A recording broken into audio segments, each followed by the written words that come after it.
Gonna let the scouts lead it? Let the scouts lead it? Yeah, like the Cub Scouts, would you please stand up? Maybe you can lead us in a Pledge of Allegiance, please.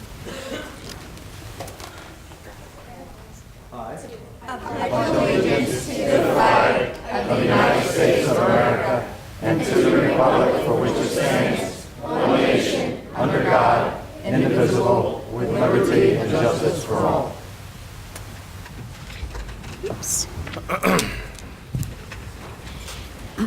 Adequate notice of this meeting has been provided pursuant to the New Jersey Open Public Meetings Law by posting a notice on the bulletin board in the municipal building and emailing a copy of the notice along with the agenda of this meeting to the Press of Atlantic City, Atlantic County Record, Record Journal, and current newspapers, stating this meeting would take place at 6:30 p.m.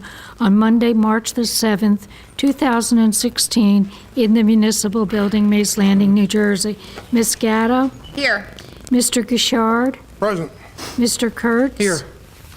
Mr. Schenker? Here. Mayor Silva? Here.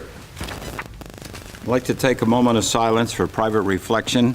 During that time, will you please keep in mind in your prayers Thomas Cheek, father of Richard Cheek, passed away 2 weeks ago, and also for Cole Rocap, who unexpectedly passed away this past week.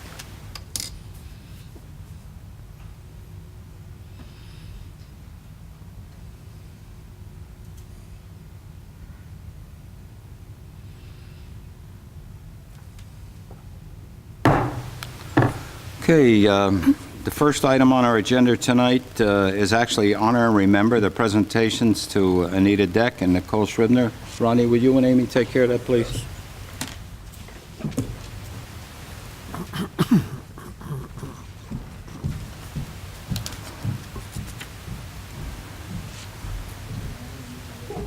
You okay, John? Good.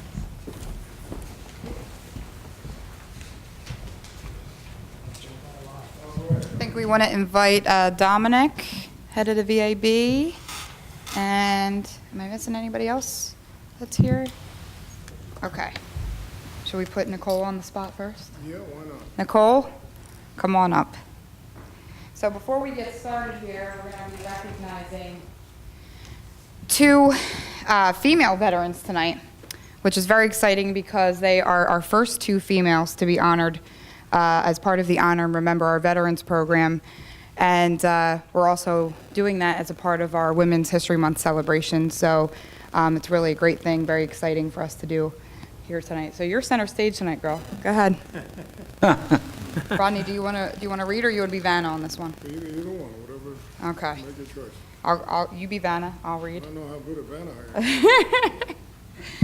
All right, and thank you. Assemblyman Chris Brown is here with us, and Dominic is our chair of the Veterans Advisory Board. So we have lots of honor and recognition for our two honorees tonight. So first thing, let me tell you a little bit about our first honoree here, Nicole Scribner. She served in the Marine Corps from February 1997 to February 2001.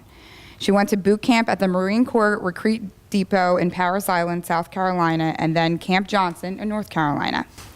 She did accounting and fiscal reporting for the Corps.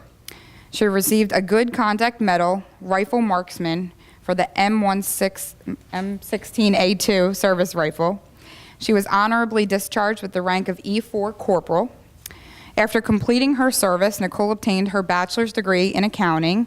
She now lives here in Mays Landing with her family.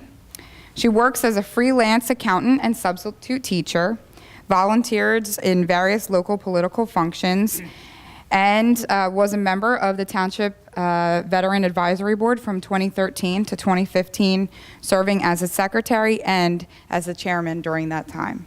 So Nicole, with that, we're going to first officially honor and remember you as one of our veterans in the township, and thank you for your service.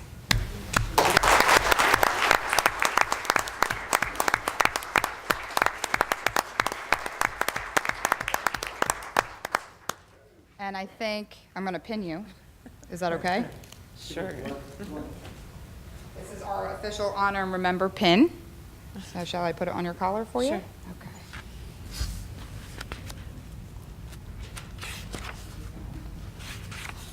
Okay. Okay. Thank you. And maybe we invite Mr. Assemblyman to come on up. Certainly. Well, I just want to say congratulations. You know, Trenton can be a rough place, but there are times where you really appreciate the opportunity to be able to recognize people in the community. Presented in New Jersey General Assembly. It is my honor to present you with this resolution duly authorized by the state of New Jersey and the General Assembly. Thank you for your service. Thank you very much.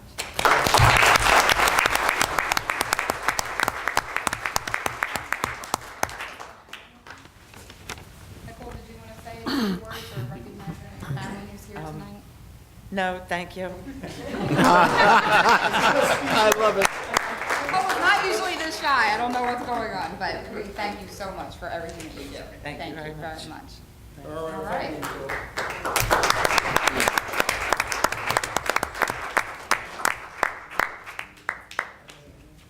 And Anita's not here yet? Doesn't look like it. Okay.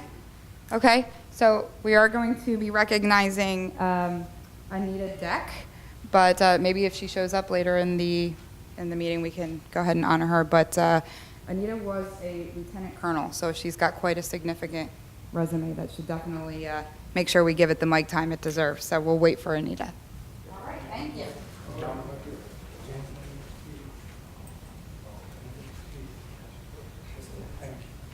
Thank you, Mr. Assemblyman.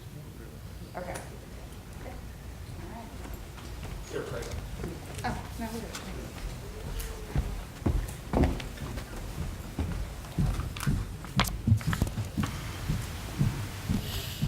Okay, the next item on our agenda is the, before I get into that, I would like to just acknowledge the presence of the Cub Scouts from Webelo's Level Cub Scouts Pack 254. Would you all stand up so we can recognize you? They came here tonight because they're interested in government, and they wanted to ask us a few questions and observe some of the things that we do here. So I congratulate not only your pack leaders, but your parents, and also you for wanting to do this, and thank you for giving up your time to come visit with us. So.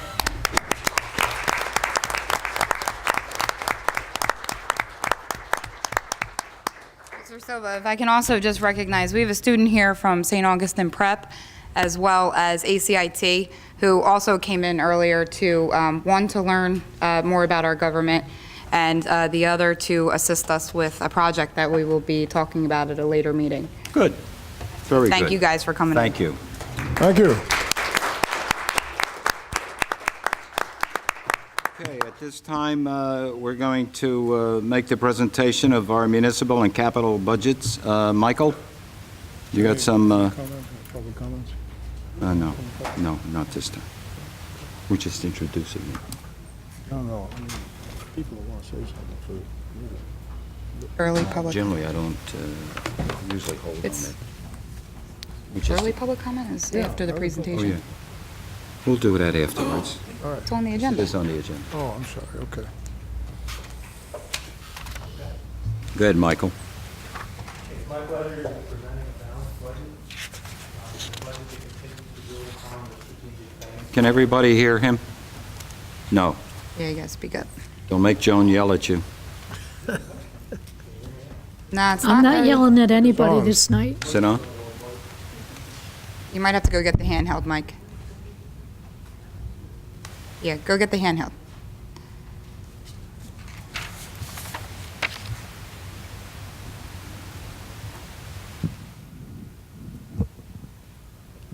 Can you hear me now? Yeah. Can hear you now. And also with Michael is our CFO, Dorothy Gallagher. Okay, start over again. It's my pleasure to be presenting a balanced budget, and it's a budget that continues to build upon the recommendations contained in our strategic planning process that was completed a few years ago.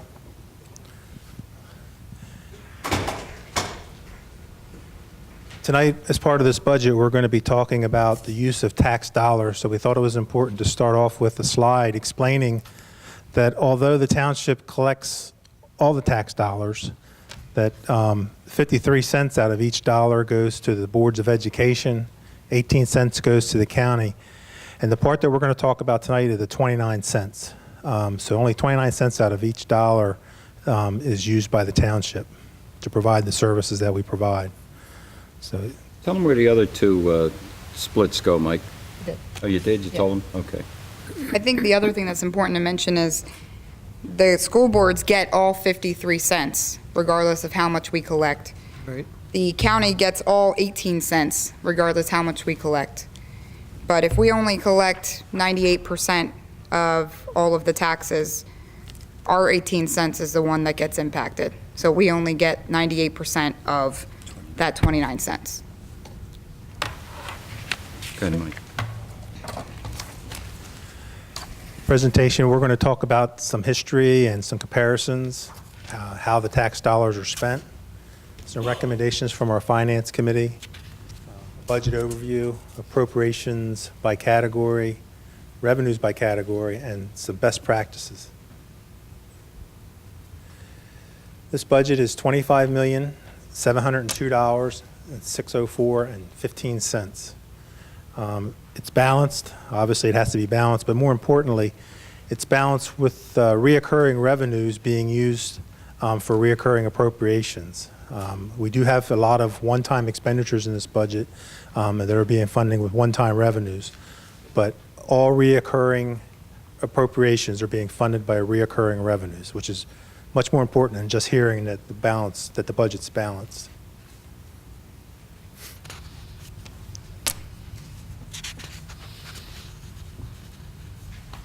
This slide is a history of our adopted budgets. As you can see, this year's budget's going up about $300,000 over last year. It's still not as high as it was back in 2011 and 2010. But some additional expenses hit us, and we had to increase the budget this year.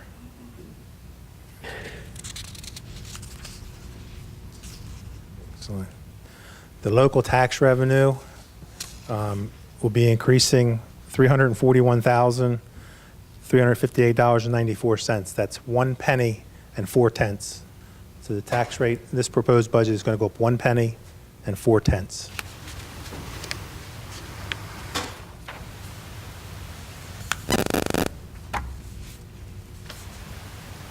The next slide shows our debt history. For 9 years in a row, we paid off more debt than we generated. This is the first year where we're actually going to borrow a little bit more than what we're paying off, and there's two reasons for that. One is we want to purchase some public safety equipment, some fire trucks, which are large ticket items, and also that our debt service is now so low, we'd have to reduce down to like 1.2 million just not to break even. So our debt service has gone down substantially. We paid off some bonds. But most of more than this increase is going to public safety. And I think it's also important to know that we're only 15% of our borrowing limit, which is 82 million. So we over the years, committee has worked very hard to pay down debt so that we take those interest expenses off the budget, which actually run pretty high, to free up money that you could spend in other areas.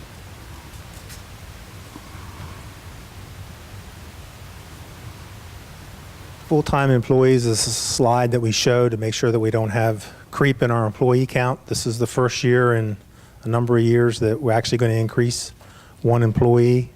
And as a zoning official is the position that we're increasing, but we also are eliminating one part-time position, so it's not a complete increase. But it is one full-time employee that we're adding to the budget.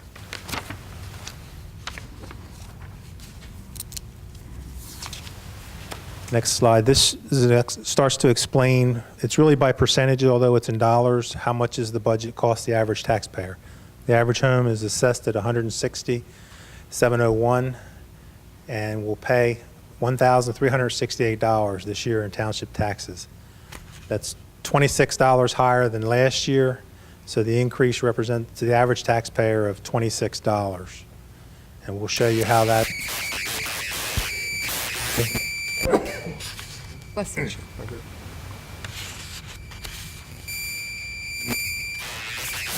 The $1,368 broken down in percentages, about 60% or $811 pays for public safety. $200 or 18% pays for public works. $126 or 9% pays for the solid waste collection, recycling and such. General government is the other 13% or $179. And we further break this down. What is public safety included for the 60%? It's police protection, fire protection, rescue squad, Office of Emergency Management, municipal court, animal control, and LoSAP.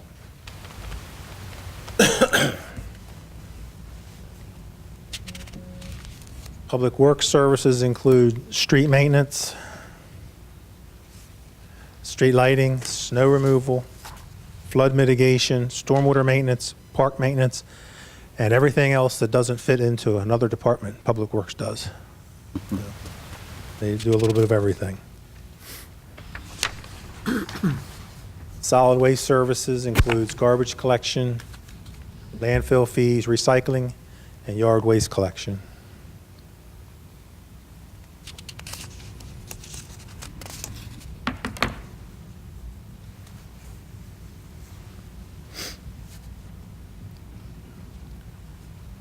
General government services basically include the rest of the town departments, the support departments, clerk's office, planning office, administration, the audit, our tax collection, zoning office, finance and insurance, tax assessor, vital statistics, website, design and maintenance, legal and engineering. That's basically 13% of the total.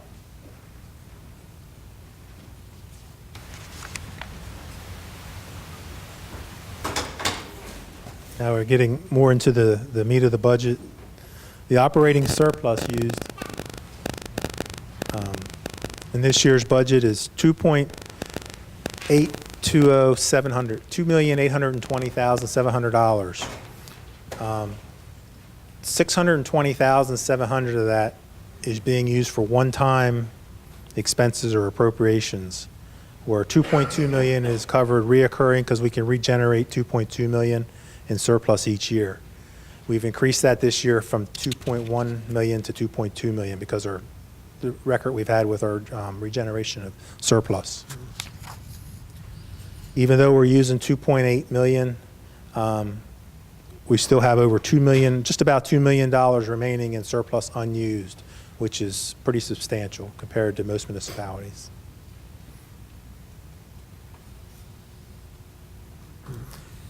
And as I said, 600,000 of it is being used for one-time expenses, and those include, in this budget, an ambulance. We're going to pay cash. The ambulance itself is about 210,000. This 45,000 gets us to that point, so we're paying for cash for an ambulance this year. Snow removal, we're putting away 200,000 this year in our snow reserve instead of 125,000 to build back up the reserve account. We have a court judgment that we have to pay off at about $150,000. Last year we had a couple emergencies. Basically, they were matching funds for grants. We received a couple grants that we didn't budget for. The matching was $5,000 for two of them and $700 for one. So we had 3 grants that we were able to leverage. So we have to put that in this year's budget. Again, a one-time expense. Purchasing of a Public Works dump truck and snowplow for $60,000. We have a number of projects in IT or MIS projects, including air conditioning the office where there's a massive amount of computers and it generates a lot of heat. And the office gets unbearable, so we're going to need to put a separate air conditioning system in there. In addition, we're planning on installing some speed humps in Leakby Park. Dividers in municipal court, there's between the desks. FEMA, we were overpaid by FEMA. We have to reimburse $45,000 for work that didn't get done. So we have to have that in the budget to reimburse FEMA. A bi-directional amplifier for the police department, that's to increase their service for the radio so they can hear them better in this building. Actually, we have a problem right here. So this would help eliminate that or reduce it anyway. Storage shed at Underhill Park, we're getting rid of 2 old ones and replacing them with one larger one. And the budget includes a grant to the historic Society for the roof, to replace the historic roof on the building that's leaking. So that's what brings us to the $620,700. Those are one-time appropriations and being covered with surplus, which is a one-time revenue. This year, as I mentioned earlier, and you saw earlier in a slide, we're paying off $1.3 million in bond principal, but we're borrowing $2 million this year, so it's a net increase of approximately $700,000.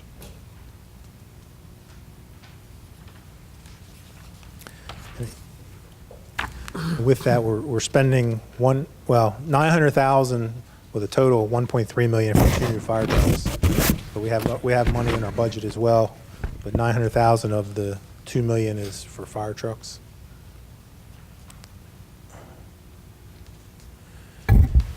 We have a pay-as-you-go program where there are certain things we pay cash for as opposed to borrowing money, and it's in the operating budget. Police vehicles, $168,000 buys the vehicles. There's additional funds to equip them with the computers and cameras and the light bars and such. Fire company equipment, we used to borrow this money each year. For the past 5 years, we've been paying cash for it. It's $100,000. That's for equipment for the firefighters. Emergency equipment for fire truck. We were putting away $200,000 a year. Fire trucks are now over $500,000, so we found that obviously the 200 times 2 years doesn't get us a fire truck anymore, so we're increasing it to $300,000 just for fire trucks. The other 35 is for a fire chief's vehicle.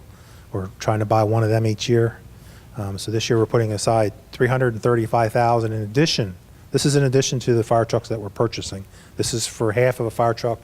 The second half would be in next year's budget to buy another fire truck. Emergency equipment, as I said earlier, this is $105,000 for a rescue squad vehicle and ambulance. Costs about $210,000 now.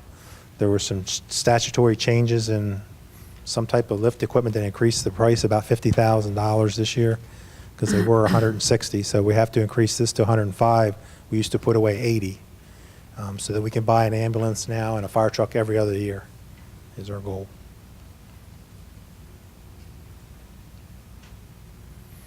And for anybody who wants one, there are copies of these presentations up here if anybody wants a copy. We continue to invest in public safety. This is a recommendation of the Finance Committee that we continue to buy the emergency vehicles, fire equipment, police vehicles, rescue squad vehicles. It's important to know what's in the budget. So when somebody asks, can we afford that? The answer is, if it's in the budget. We continue the pay-as-you-go plan, actually expanding it. Funding for public events, we have the normal ones, but there's 2 new ones. This budget will pay the fees for Public Works and Police Services at the Halloween Parade. And actually the grant, as I mentioned earlier, there's a grant in here for the Historic Society roof. There's pay increases for most of the employees in the amount of 2%. That excludes the Township Committee and some of our seasonal employees.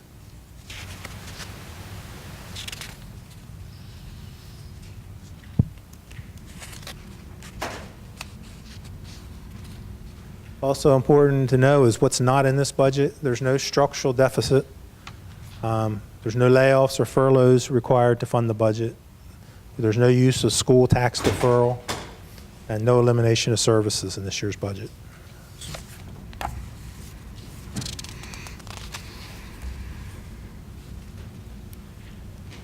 This slide demonstrates how the appropriations are by category. Salary and wages are up slightly. That's due to adding an employee and for pay raises. It's not up as much as you would think because there's also attrition built in here with some senior employees leaving and lower paid new employees starting. Other, which is the operating expenses, is up significantly. Again, most of that is the 600-some thousand we talked about earlier for those one-time projects. Statutory deferred charges are up slightly. Pension went up. Social Security is about the same. Then that also includes unemployment and disability.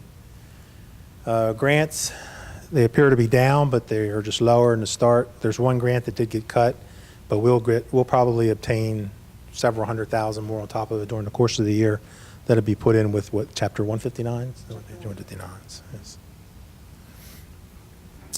Debt service, you see how much the debt service went down. That's because we paid off a significant bond last year. So our debt payment's actually down significantly. Our reserve for uncollected taxes went up about 40,000, the increase in the budget. So we have to budget. That's what the deputy mayor was saying earlier about we may not get all of our money. That's reserve for uncollected taxes covers part of that. And the revenues by category, the surplus is increased by 620,000 over the 2.2 million. Last year we used 2.20, so we're up about $600,000 over last year. Again, that's for one-time expenses, since that's a one-time revenue. Our permit fees and such are down a little bit because we lost a revenue for housing licensing. The court, that's one, the court judgment overturned our ordinance. So we lost, that's about $200,000 a year that we lost. State aid has stayed even. I did just read something that said they're going to pay it later this year, maybe. Later? Did you hear anything? I just read something that they're talking about paying the 5% later in the year than not the initial 95%, but the 5% that you get from best practices. They're going to hold on to it for a while for their cash flow. I just read that today, I think. That's our money. I know. That means it's going away soon. Again, state and federal grants, these are grants that we already have written approval for. I believe they're both police grants. Delinquent taxes, 500,000. And again, the local purpose tax is going up about 300,000 or 1 penny and 4 tenths.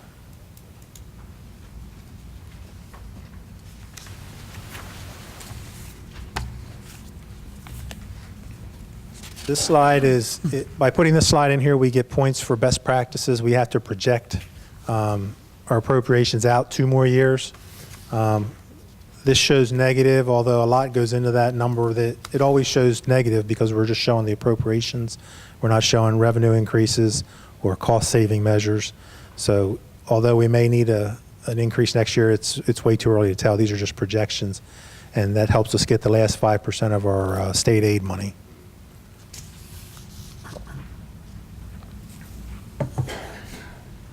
And the process going forward is we're looking to introduce the budget tonight, have a public hearing on April 4th. If there's any amendments, amend it. If not, and even if there is, adopt it on April 4th as well, 2016. So it's a really, really strong budget. There's a lot of work in this budget. Hopefully we can get it all done. There's a lot of projects. So I'd be happy to answer any questions or... Dorothy, you have any comments about the budget? I know it's your first year with us, and I know you have a large resume of experience, both in being a CFO and an auditor. I know a lot of work went into the budget, and it's definitely a good budget, fiscally sound. And we also have a representative from our auditor firm. Do you just come up? Just come up. Comments for you. You got to come up to the mic so that the public can hear you. Yeah, you can go to the side mic there. Thanks. I'm Mike Garcia from Ford Scott, the auditors. And Mike covered everything very well. I'll just remind everybody that you're subject to 2 caps, like all municipalities in the state, the 3.5% spending cap and the 2% tax levy cap. This budget is below both of those caps. We're about $300,000 below the levy, the 2% levy cap, and about $1.2 million below the spending cap. So the budget's in compliance with the state rules and regulations regarding the cap. Everything else that was covered was well done. Thank you. I appreciate that. Thanks. I think you're right. A lot of work did go into the budget, and I think every year when we look at the numbers, it always presents challenges because I think I've said it quite a few years in sequence here that we try to address our needs first. And obviously, in a community of this size, the needs are great. And obviously, very rarely do you find you get to the wants. Hopefully, if we continue on the path we're on now, we will one day be able to address the wants. Because each year from 2011 on, when we went through that most difficult challenge that any municipality could deal with, we've been starting to build back a little bit more. And when he says this is a strong budget, this is a healthy budget. There's no gimmicks. There's no mystery about it. It's all there in black and white. And the best thing about it is that we're spending a lot of our money where it should be spent in public safety. And you'll see as we get into the capital where a lot of it does go. And obviously what we've been confronted with this year, as we have in other years, is the cost of all of this stuff continually gets away from us. They'll raise one piece of equipment, $50,000. They'll require other type of things on it. It always escalates the prices of what you have to deal with. And obviously, I think the pay-as-you-go program that was instituted back in 2011 has paid off significantly. And while we've gone up $700,000 in borrowing over what we retired, I still think it's significant. When you see the capital budget, you'll understand why. Committee, you have any other comments? Yeah, I'd just like to add one, and that is, you mentioned that we dealt with needs and not wants as much. And that's certainly partly because, and I don't think anybody has to be reminded that we still have one of the highest foreclosure rates in the country. We have high unemployment, and even those that are employed, in many cases, salaries have been significantly reduced. Hopefully this will not go on forever. We have to do what we can to try to get new businesses here, to try to get involved in new areas, but that certainly was a consideration in putting together the budget. Yeah, Thank you, I think it's a Rodney. great point. It is a good point. I think, first of all, I'm going to just commend you, Mayor, and Committeeman Kurtz on the work on the budget as our budget committee. Really great. And having served on the budget committee for the last, I think, 5 years, I think one of the things I'm most happy about is seeing just the momentum that we have put in place continue. And I'm glad to see that. And I think the other thing that is most notable is that a lot of what's in this budget is as a result of long-term plans that we already have in place. So, you know, in 2008, we did a fire study and built a 5-year fire apparatus replacement schedule, which has since expired, and our Emergency Services Advisory Board has spent time to refresh. So it was something we were able to kind of leverage from the past and build on, rather than having to do a whole new study. So we now have a new 5-year apparatus plan. Same thing, you know, from a recreation standpoint, Rodney and I serve as the recreation liaisons now. I think Ingrid has been sitting on a list of recreation stuff that has had to get done that has quite frankly taken the back of the burner because so many of the public safety and state mandated things have taken precedence, and they should. But, you know, we have a kind of a 5-year recreation plan that we're now able to start chipping away at in the budget. So not only is that good in terms of keeping up with the recreation needs, which are ever growing, but also giving the volunteers for those rec programs the opportunity to plan themselves. So they know when things are coming down the line in terms of fields or equipment, things like that. So I think that's great. And there's a whole host of other, again, long-term, long-range plans that basically when we get to the point now where we're ready to do a budget, we already have a list generated. We'll see it in the capital budget. We have our pavement management plan, which tells us what are the next roads based on data. And I think the fact that we have gotten into such an exercise is really something that should be commended, as us as a body working together and doing those things. I know there are many other towns out there that are still struggling and still may not have even made the cuts that they needed to make to get to a place of affordability.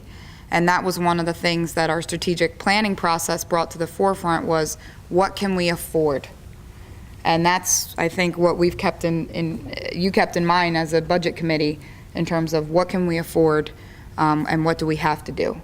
Now, it's unfortunate that the things like the ambulance, you know, we plan ahead, we do 5- and 8-year plans, we pay ahead for things, and the state mandates a new lift go into an ambulance, which increases the cost by $50,000, and they don't even say you have to do it in the next 2 to 3 years. It's an immediate impact that we have to absorb. So those are things that we continue to let our legislators know that that's how it impacts a municipality. Now, for us, 50,000 is a piece. A penny is what, $270,000-ish? 209, right? 209.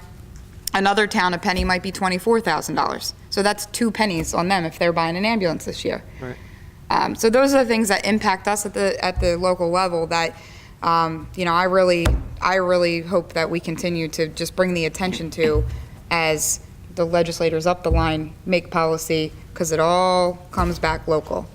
But the fact that we're in a position to absorb it and react to it in a healthy way, I just think is tremendous. And again, Budget Committee, you should really be commended for the work that you've done. Thank you for your comments. I'd just like to echo the comments from the other members.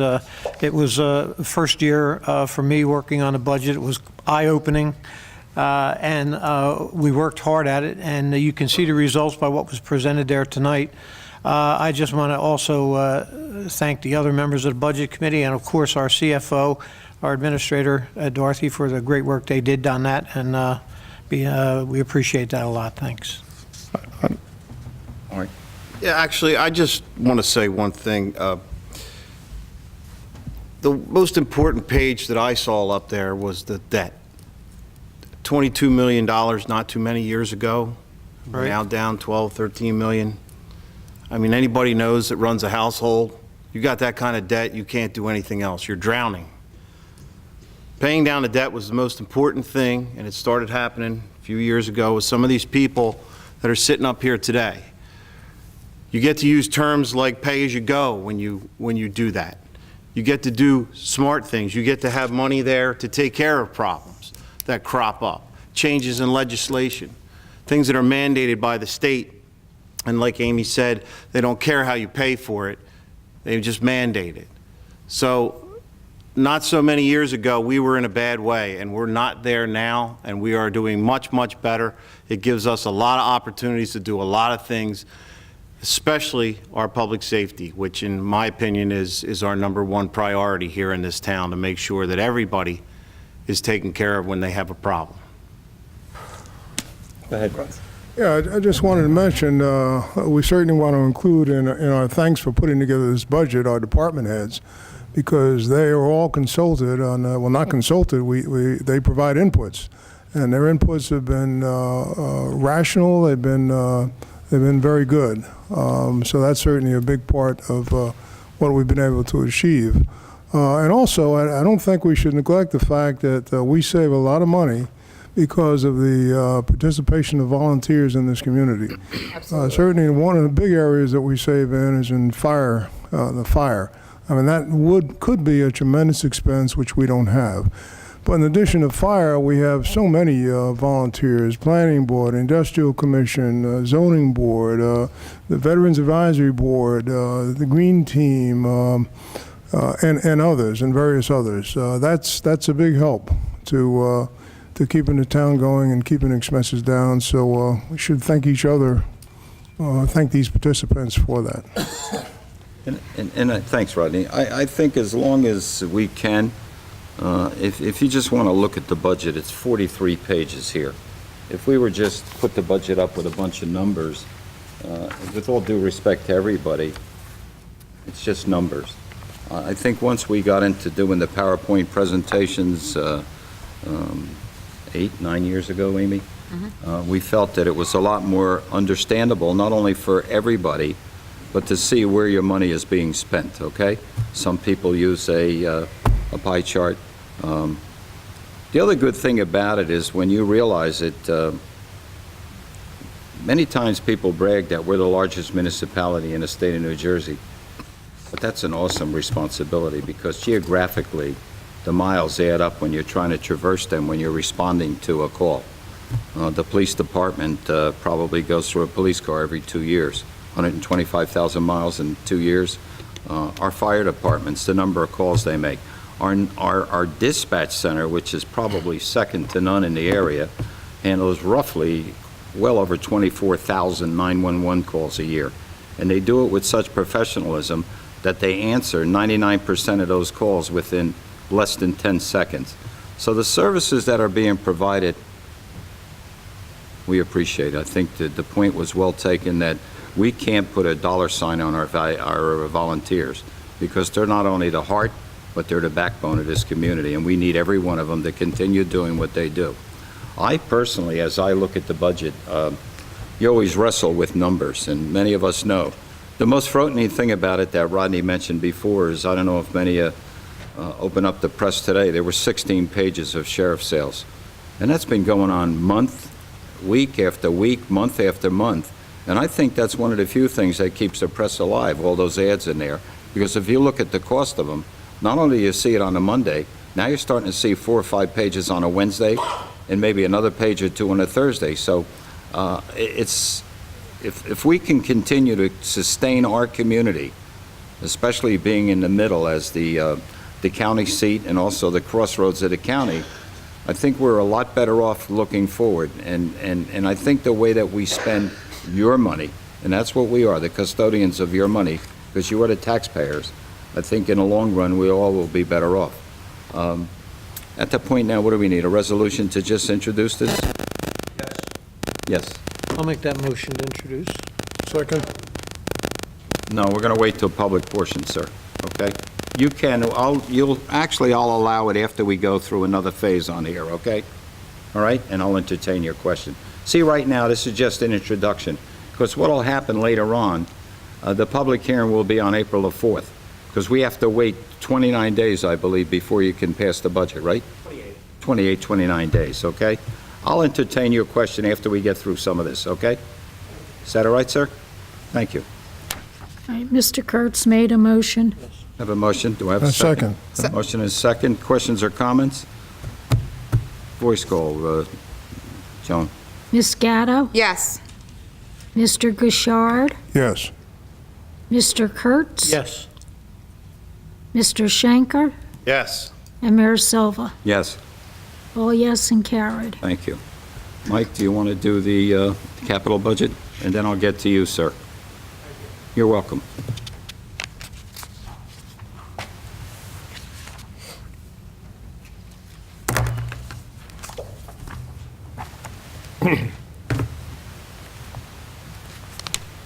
Can you hear him, Steve?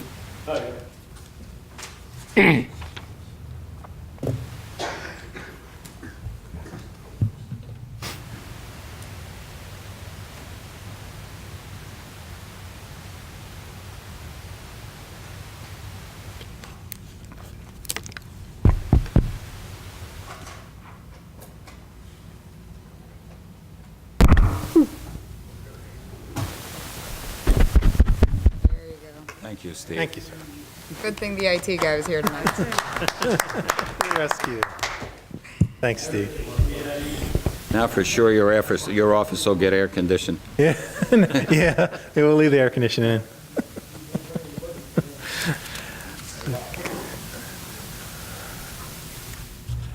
Sure.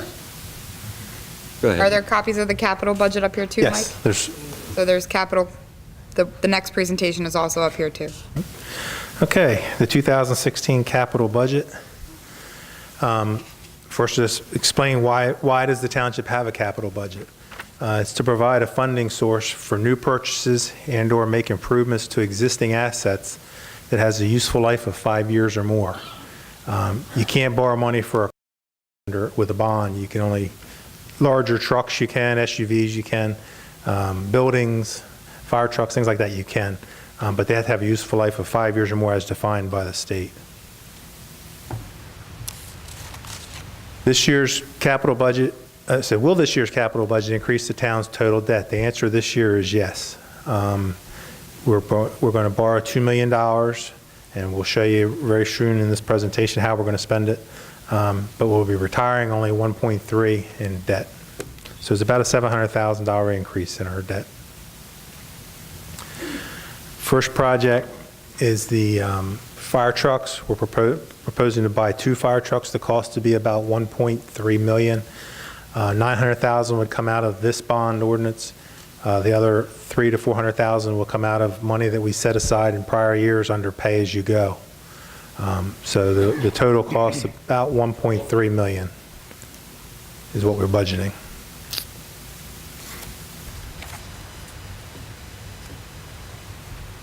The next projects that we want to show is the $600,000 going towards road paving and patching. We actually have a list of about a dozen roads that have already been designed and are ready to go. This will do, I think, 7 or 8 of the roads.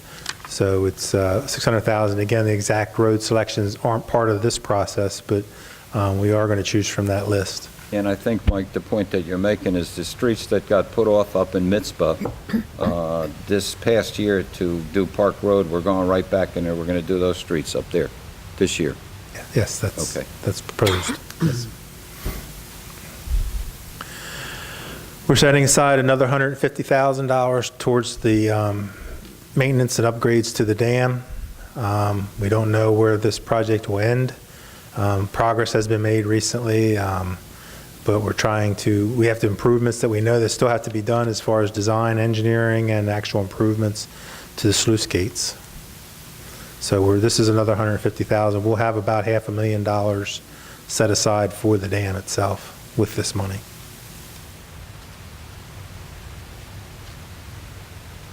Uh-oh. Quit.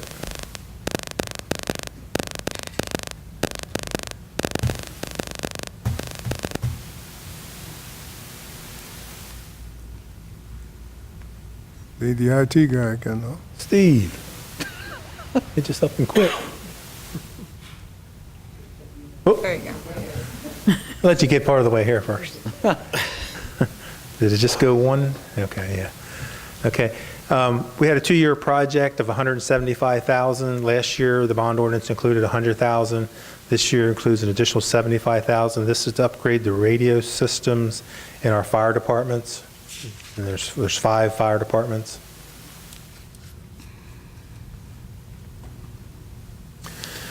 We're setting aside $200,000 for bathrooms at Underhill Park. This would be in addition to the existing facility. There's a counter in the tax collection office that we need to lower, and there's also a playground, Mattie Hall playground, that needs to be upgraded. So we set aside $200,000 as a combined. As those projects come in, we'll have a better handle on the costs.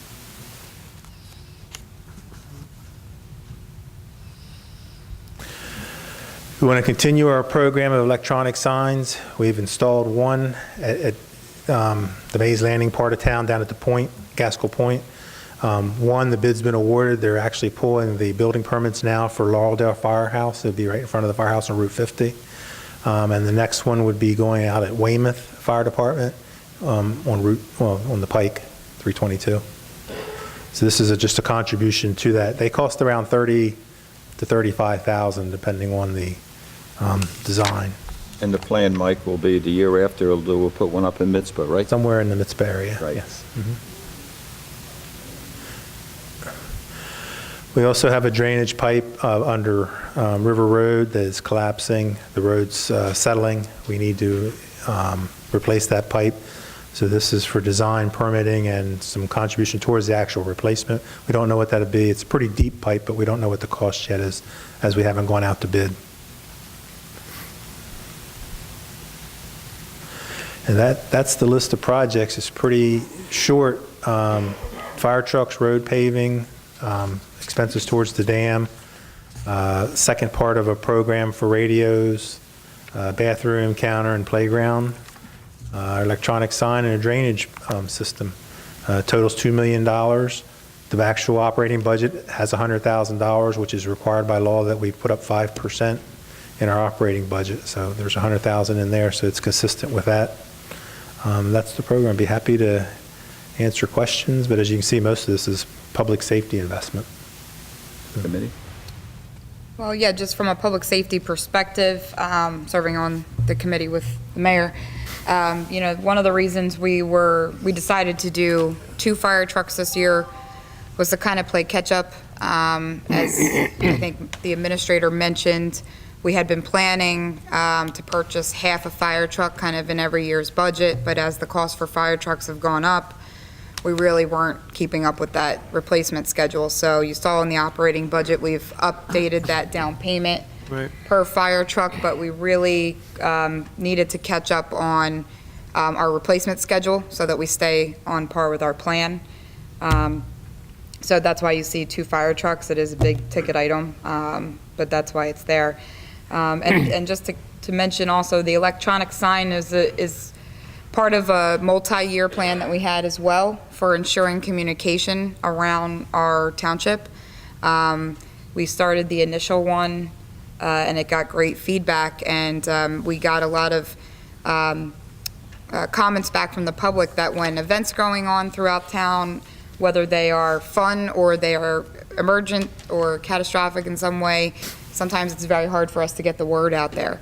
And so we saw that as an opportunity. We've been seeking grant opportunities with it, so I'm glad to see, again, we're continuing that multi-year plan as well. A question on how much of that is covered by grant? Does anyone know on the electronic Well, side? about 6 or 8,000, I believe it was from the MUA. They contributed to the sign in Mays Landing. The new one, yeah.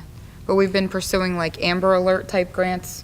Yeah. So there's things like that. We've been pursuing ones with the Firewise program, which is learning about forest fire danger. So there's opportunity, and we've been working with people to apply for them and hopefully get some return on them. You know, one of the biggest problems we have in this township, and partly certainly due to its size, is communication. Absolutely. Seems like no matter what we do, people don't get the word, and particularly people that are farther out in the township. Exactly. So there's no perfect answer to this. The electronic boards are one approach. You know, we're hoping that helps, but communication is a number one problem. And it helps with neighborhood communication, too. Yeah.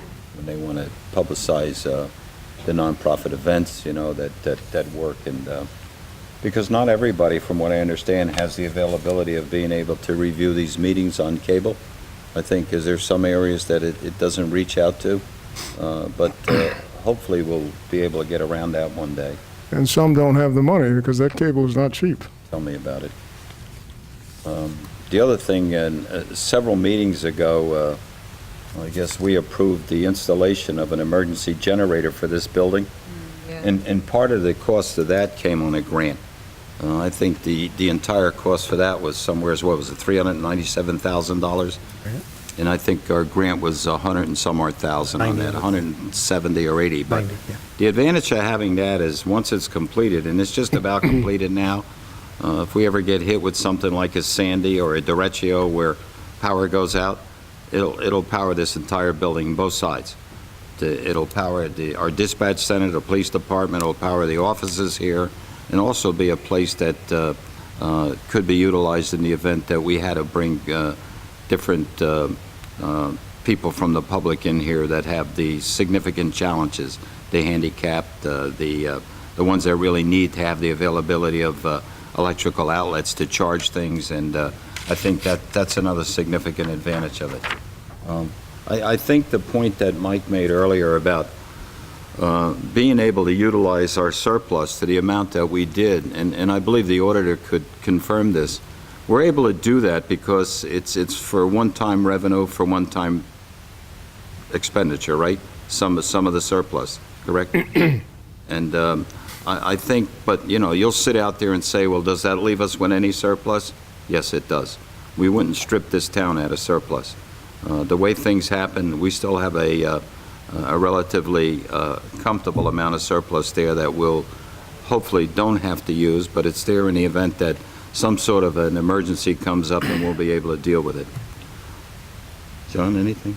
I would just like to say, from talking with and being on that committee last year and talking with some of the sports groups, I'm really glad that we were able to address the bathroom situation at Underhill Park. I'm sure that's going to be welcomed out there, and it was needed. Other than that, everything on there looks really great. Just one other comment, and that is that this budget certainly is not going to address everything at all that's needed. We talked about the road paving and patching program. That's going to cover some streets, but it certainly won't cover all that needed. That, unfortunately, is what we have to live with. The same is true with the recreation facilities. We'll cover what we can, but it certainly doesn't cover as much as we'd like, although we are making good progress in the recreation program. Thank you. I guess now, Bob, we just need a resolution to approve this, right? What's your pleasure? Make a resolution to approve the 2016 capital budget. Second. Second. Motion is second. Any questions or comments? Mrs. Anderson? Ms. Gatto, Yes. Mr. Gouchard, Yes. Mr. Kurtz, Yes. Mr. Schenker, Yes. Mayor Silva. Yes. All yes and carried. Okay. One more item to go, sir, and then I'll address you, okay? Next item on the agenda, and thank you, everyone, for your patience with this. And just keep in mind that when the public hearing will be on April the 4th, and we can move ahead with it, hopefully. And the public hearing is on both the operating and capital on April the 4th? Yes. Yes. And that's the public's opportunity to come give us their feedback on Right. what has been presented. And the presentation will be on the website? Yes. Okay. Okay, next item is the addition or deletion of late items for consideration tonight. So moved. Second. Motion is second. Questions or comments? All in favor? Aye. Aye. Again, carries. Good. Sir? Sir? Sir? Did you want to make a comment? Don't be sorry. I'll entertain your comment now. Do you want to come up to the microphone? I can. Thank you. I gotta have your voice down. Okay. Well, We can't hear you, though, on yeah, the we need it electronic for the system. record. Won't be on We TV. won't be able to hear you on the video. You gonna put me on camera? Yes. Yep. Yes, absolutely. But you don't Make a get star out no of you. residuals for this when they rerun it.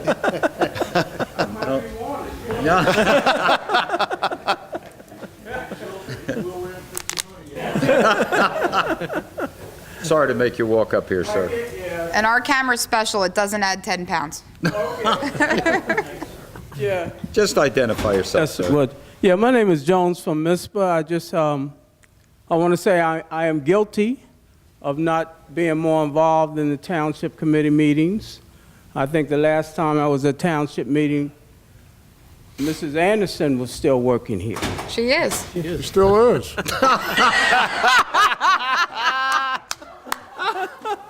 One more meeting to go. She's got, Mr. Anderson sure takes good care of you. Look at you. Okay. she's got one more meeting left. You tell Mr. Anderson I said hi. He I was will. my gym teacher in Mayor's Landing School. Yes. Yours and half the town. Yes. Yes. God bless. Oh, my goodness. I feel very stupid now, you know what I mean? That was a great comment.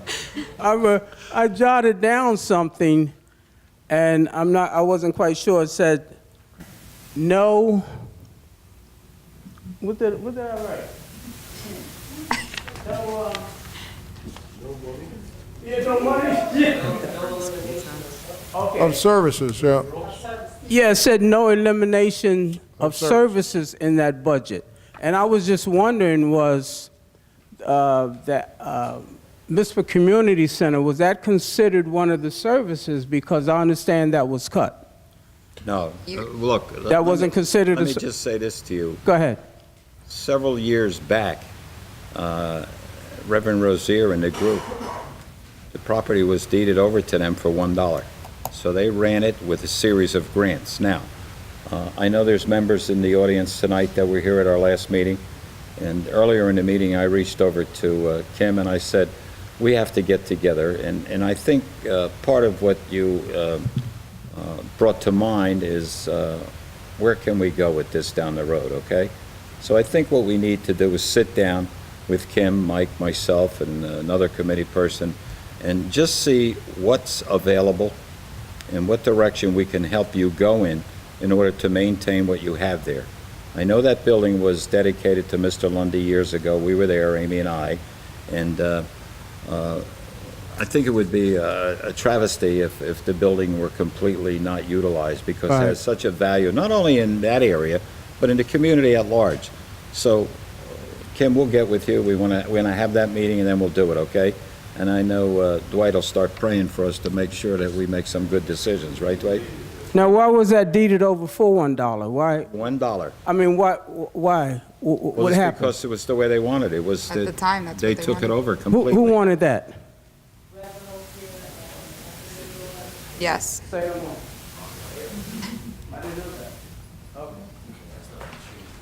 I'll entertain it. Go ahead, ma'am. You had to come up, need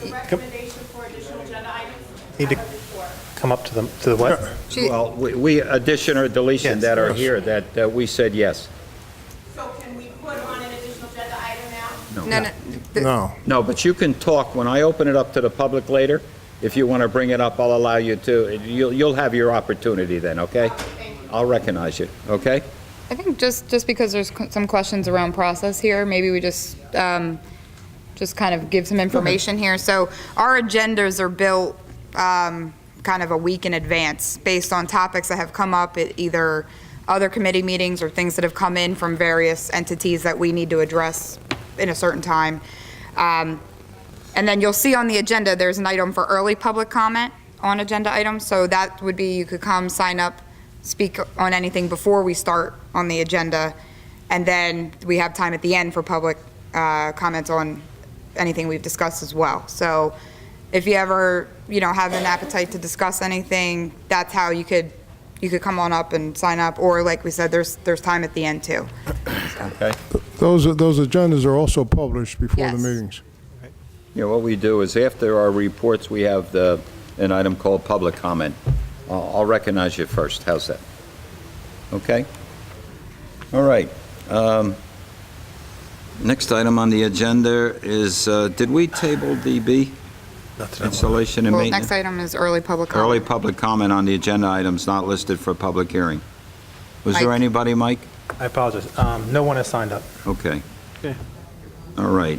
Discussion items. A, proposed ordinance amending Exhibit A, Section 1, Article 2 of Chapter 66 of the Township Code, providing for the maximum number of employees.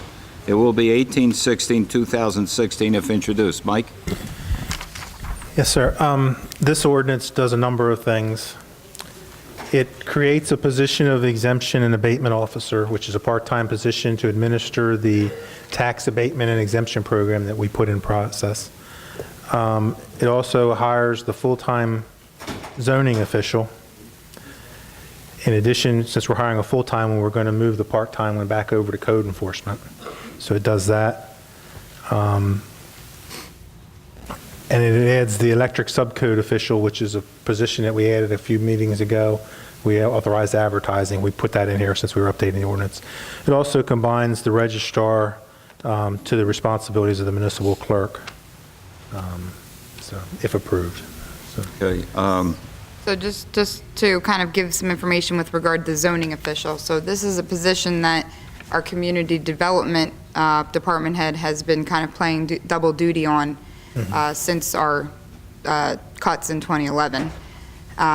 And as a result of that, we've seen where where there's areas of opportunity, and that we thought it was time really to bring this position, to fund this position back.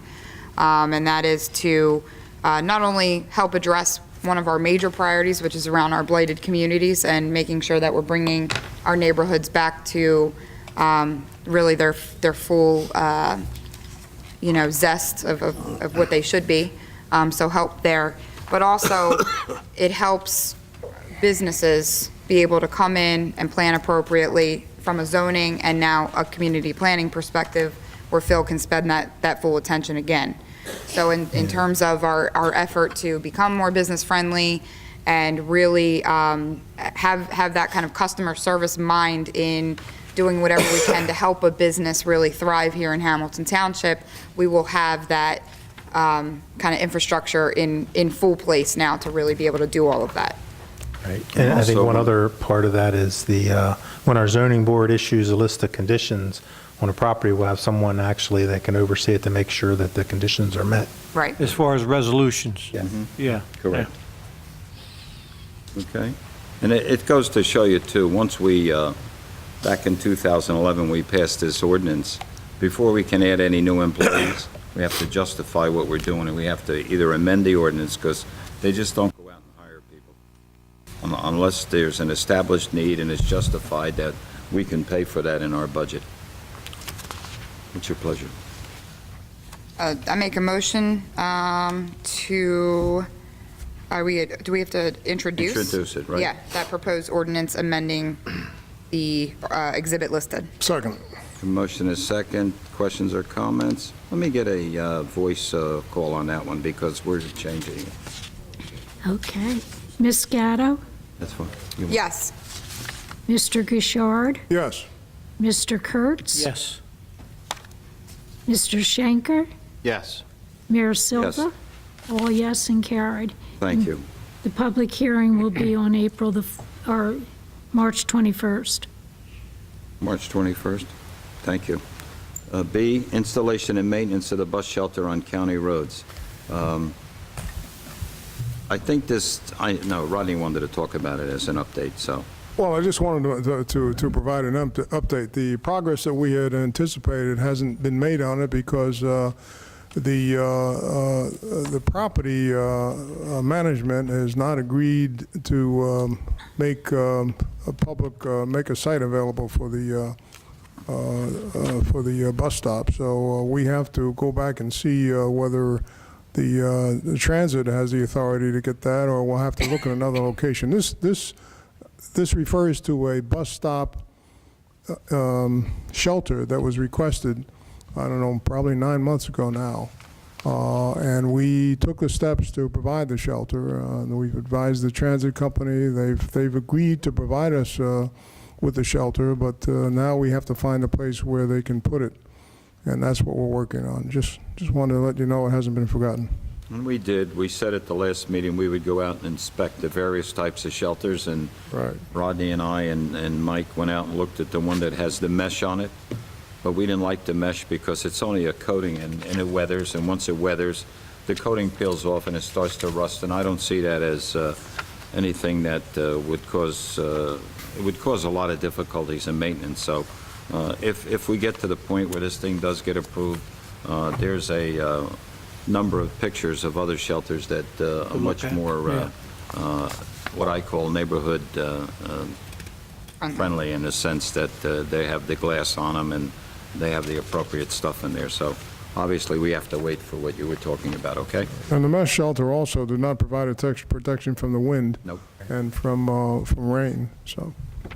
Okay. So we're waiting on information from the county now because it is a county roadway? Yeah, the state is going to reach out to the county to see if there's any right-of-way there. So we're waiting, I have to hear that from Mr.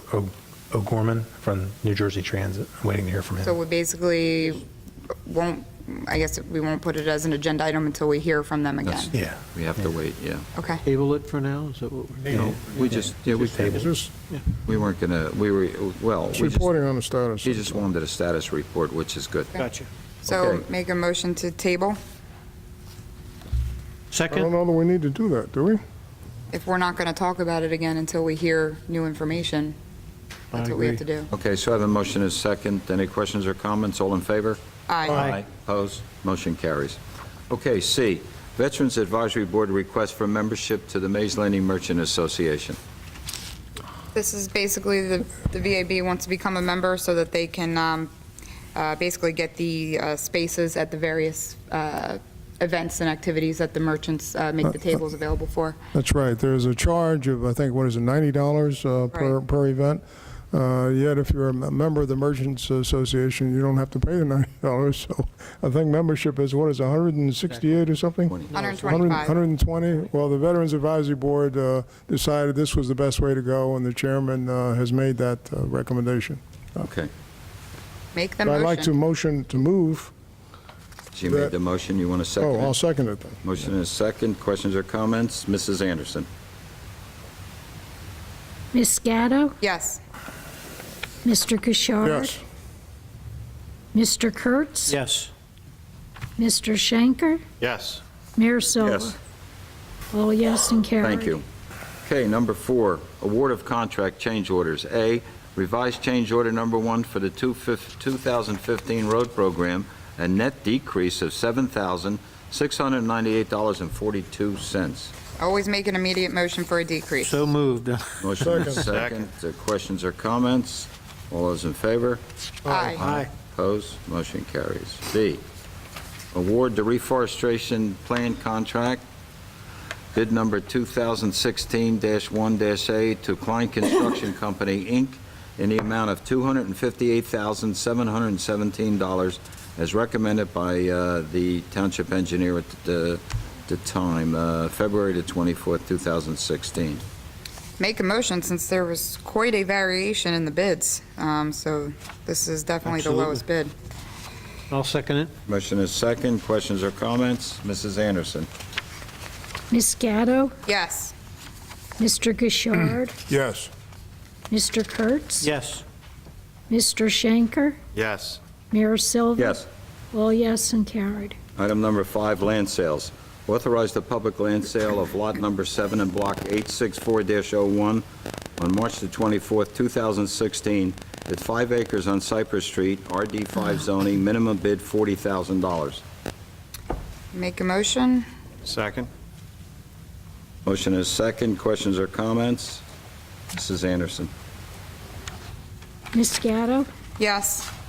Mr. Gishard? Yes. Mr. Kurtz? Yes. Mr. Schenker? Yes.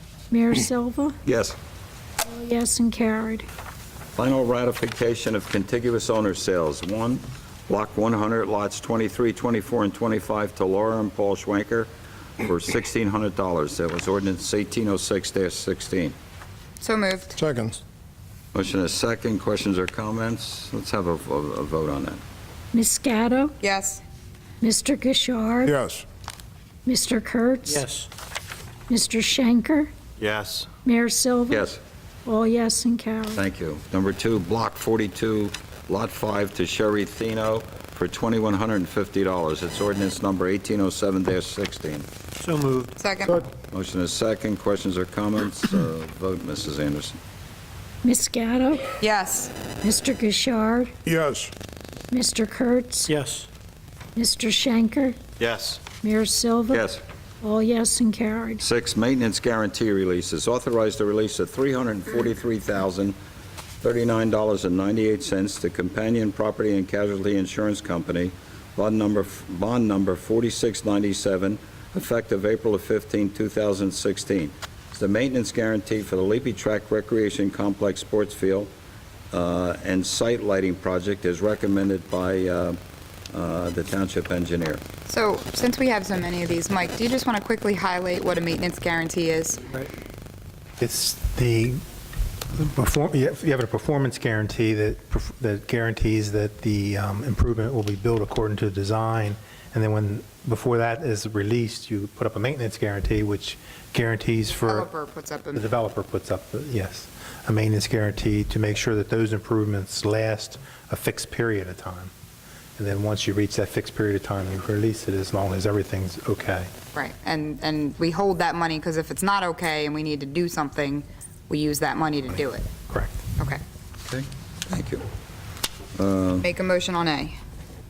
Second. Motion second. Questions, other questions or comments? Mrs. Anderson. Ms. Gatto? Yes.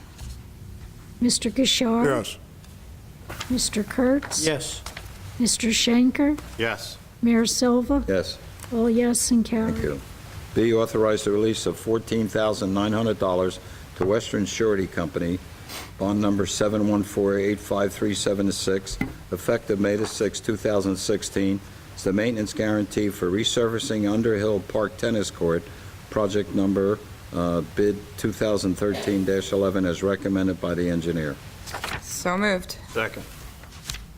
Motion is second. Any questions or comments? Mrs. Anderson. Ms. Gatto? Yes. Mr. Gishard? Yes. Mr. Kurtz? Yes. Mr. Schenker? Yes. Mayor Silva? Yes.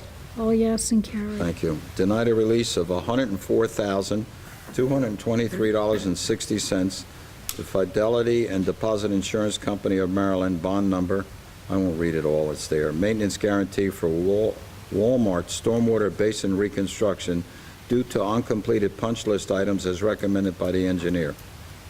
So moved. Second? Motion is second. Any other questions or comments? Mrs. Anderson? Ms. Gatto? Yes. Mr. Gouchard? Yes. Mr. Kurtz? Yes. Mr. Shanker? Yes. Mayor Silva? Yes. All yes and carried. Thank you. D, amend the January 20th, 2015 resolution releasing Spico/Taco Bell Stormwater Management System maintenance guarantee to delete a 10-year maintenance guarantee requirement as recommended by the engineer. Now, that's so because they don't have a basin, right? Okay. So moved. Second. Motion and a second. Other questions or comments? Voice call, roll call, Mrs. Anderson. Ms. Gatto? Yes. Mr. Gouchard? Yes. Mr. Kurtz? Yes. Mr. Shanker? Yes. Mayor Silva? Thank you. Yes. All yes and carried. Okay. Number 7, the consent agenda. Make a motion to do 7A plus the inserted name of the business to 7F from the addition. Second. You all right with that, Bob? Yep. Motion is second. Any other questions or comments? All in favor? Aye. Aye. Opposed? Motion carries. Just like to make a Go ahead. comment on one of these. This includes a $2,400 grant from the Atlantic County Municipal JIF, the Joint Insurance Fund, and this is to the outstanding performance in our 2015 Safety Incentive Program. Some of our employees came up with suggestions that there warrant an award, and certainly like to thank our Fund Commissioner, Ingrid Perez, our Safety Coordinator, Lisa Marcolago, our Claims Coordinators, Mary Kelly and Lee Bauer, and all the employees who played a role in achieving these results. So we really appreciate that, and obviously our safety record is very dependent upon people's awareness of safety. Thank you. Thank you. Number 8, personnel. Accept the Senior Citizen Advisory Committee resignation. 1, Burdette Connor for the Tavistock representative effective February the 21st, 2016. Can we take them both at So- once? Can we, Bob? You can do both. We can. And Jeanette Campbell, citizen representative effective February the 25th, 2016. So moved.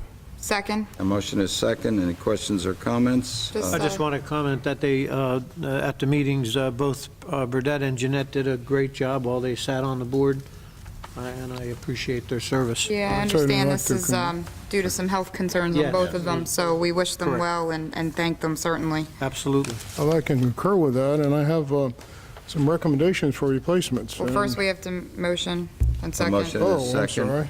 Okay. All those in favor? Aye. Aye.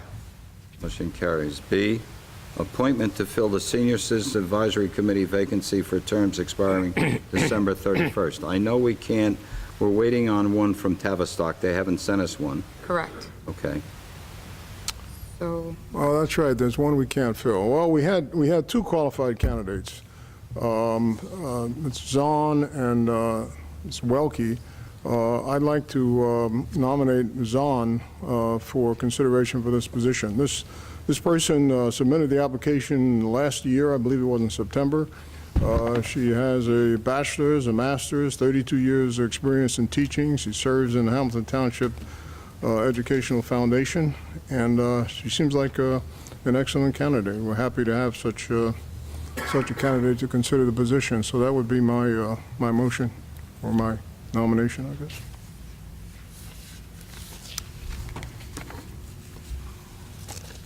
Any seconds? I'll second it.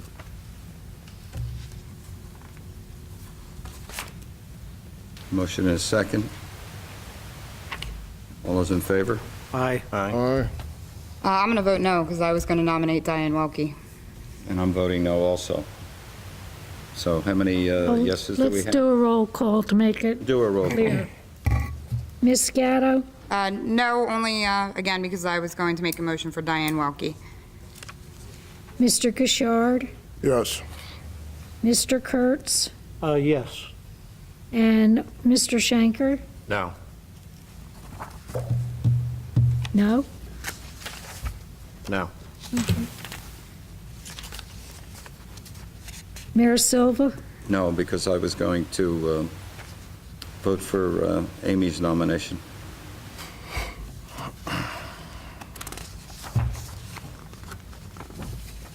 Two to three is a failed nomination. Yeah, and it's nothing against this other person. Diane had reached back out, seeing the opening, and I told her I would certainly make the nomination. So with that, I make a motion to appoint Diane Welke. I'll second it. The motion is second. Any other questions or comments? Mrs. Anderson? Ms. Gatto? Yes. Mr. Gishard? I looked over Ms. Welke's resume also, and in fact, I talked with her. I think she's a qualified candidate. I think they both are, so I'll vote for her. Mr. Kurtz? Yes. Mr. Shanker? Yes. Mayor Silva? Yes. All yes and carried. Authorize advertising for co-staff for the 2016 season. Make a motion? Second? A motion is second. Questions or comments? Mrs. Anderson? Ms. Gatto? Yes. Mr. Gishard? Yes. Mr. Kurtz? Yes. Mr. Shanker? Yes. Mayor Silva? Yes. All yes and carried. Just to highlight so that people who may be interested in applying, the Cove season is going to be June 16th to September 5th, with hours of operation of Thursday through Monday, 11 a.m. to 6 p.m. And the deadline for accepting applications is going to be April 8th. Okay, number 9, approvals, minutes. February 16, 2016, regular meeting. So moved. Second? Motion is second. Questions or comments? All in favor? Aye. Opposed? Motion carries. 2, February 16, 2016, executive session. So moved. Second. The motion is second. Questions or comments? Roll call, Mrs. Anderson. Ms. Gatto? Yes. Mr. Gishard? Yes. Mr. Kurtz? Yes. Mr. Shanker? Yes. Mayor Silva? All yes and carried. Number 3, September the 8th, 2015, executive session. So moved. Second? Motion is second. Questions or comments? Mrs. Anderson. Ms. Gatto? Yes. Mr. Gishard? Yes. Mr. Kurtz? Yes. Mr. Shanker? I'll abstain. Mayor Silva? Yes. Thank you. Okay, number 4, March 2nd, 2015, regular meeting. So moved. Second. Motion is second. Questions or comments? Let's get a roll call, Mrs. Anderson. Ms. Gatto? Yes. Mr. Gishard? Yes. Mr. Kurtz? Yes. Mr. Shanker? Abstain. Mayor Silva? Yes. Thank you. Number 5, April 6, 2015, regular meeting. So moved. Second. Motion is second. Any questions or comments? Roll call. Ms. Gatto? Yes. Mr. Gishard? Yes. Mr. Kurtz? Yes. Mr. Shanker? Abstain.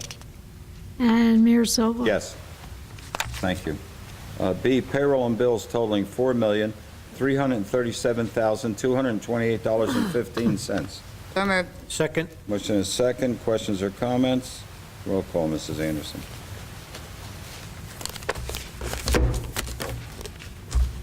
Ms. Gatto? Yes. Mr. Gishard? Yes. Mr. Kurtz? Yes. Mr. Shanker? Yeah. Yes. Sorry. Mayor Silva? Yes. Okay, 10, reports. Mr. Administrator. Mayor, I don't have anything to add to my written report. Thank you. I just, while it's your turn, I just wanted to thank you and, again, Dorothy, for the work that you did on working with all the numbers and preparing the PowerPoint. I think it was an outstanding job, and I thank both of you and the members of your staffs, too, for the work they did in helping you. Thank you. Mr. Solicitor. Nothing to report. Thank you. Mr. Engineer.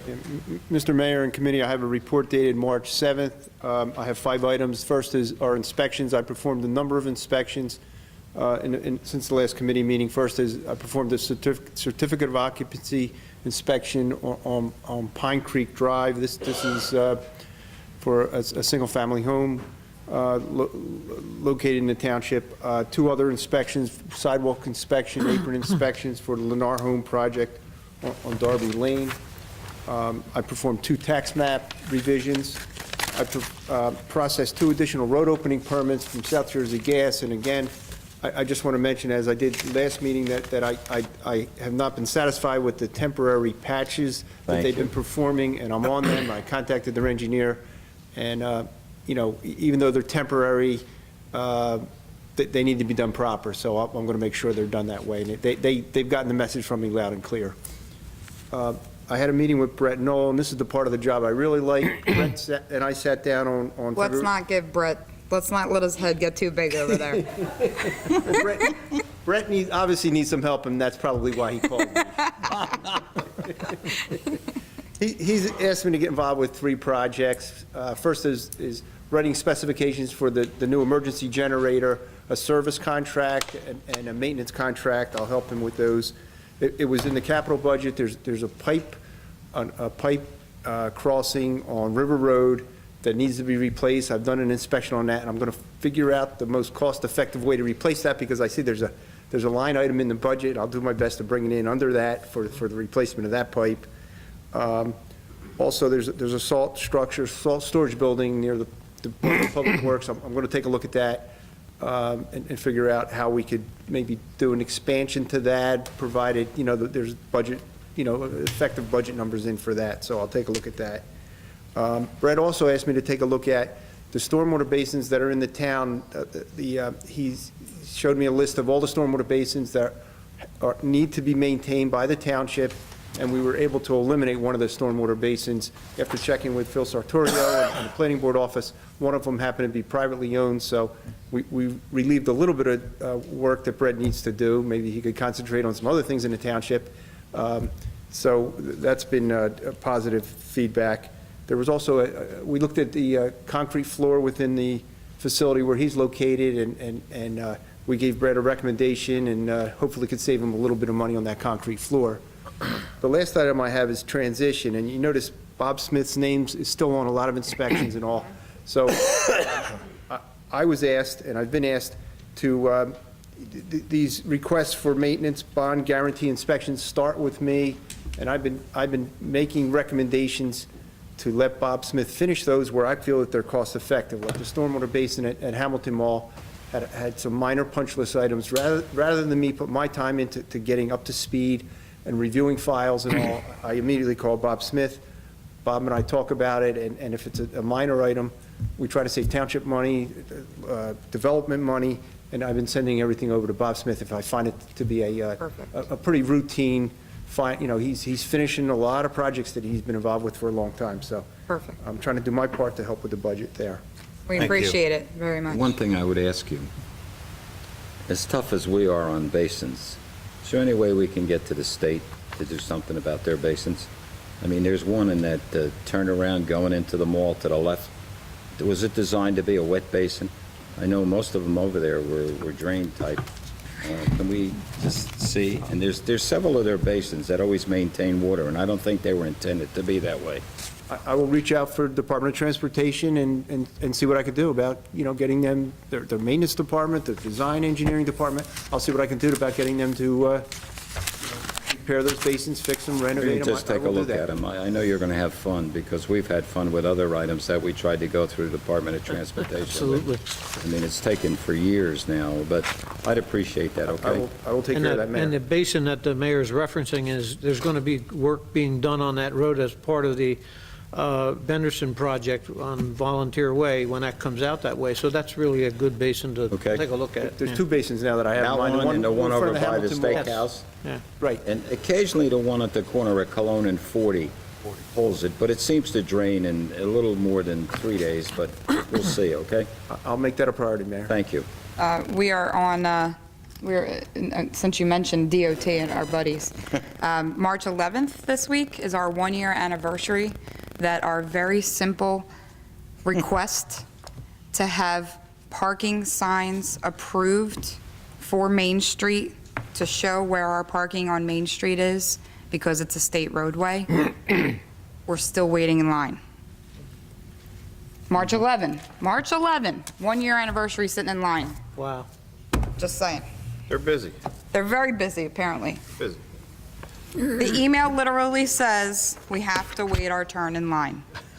Could somebody help me with, I will certainly happy get okay, it all right, to you. thank you. And I'll tell you, even going through Assemblyman Brown's office. Oh, absolutely, yeah. Go No, through his office, he'll, we've given it to pretty much everybody but the governor. Tim Southern is, he's great with it, just Tom like Southern. changing the timing of the lights on McKee and New York Avenue and everything. It's taken 2 and 3 years to get to the phase where they're just starting to look at it now. Okay? We drew it. We told them where we want it. We're going to do the work. We just need them to say, that's okay. That's it. Thank See, you. we can't just do it because God forbid something happens as a result of the sign. They'll say, well, it's not any of our Put problem. approvals down the bottom by, Believe me, I'm ready to just stamp it, but I hear you. Okay, next, committee members. John? Well, I would just like to say it was a pleasure working like everybody, working with the budget. The presentation that was presented, the PowerPoint, was really done well, and it takes away some of the questions before you even get to ask them. It was presented so well. So you think of something, and it's presented to you in a form where you can see the answer right there in front of you. So kudos out to the whole crew and everybody that helped put that together in the Finance Committee. Also, Fred, we have an event coming up for the kids at the park, Easter egg hunt. Do you have the exact date on that? I think it's 16. Yeah. Yeah, I think so. March 16th. and when you say we, you mean the Mays Landing Yeah, Merchants Mays Landing Association? Merchants, and it's also partnered with the Masonic Lodge is going to help us out, too.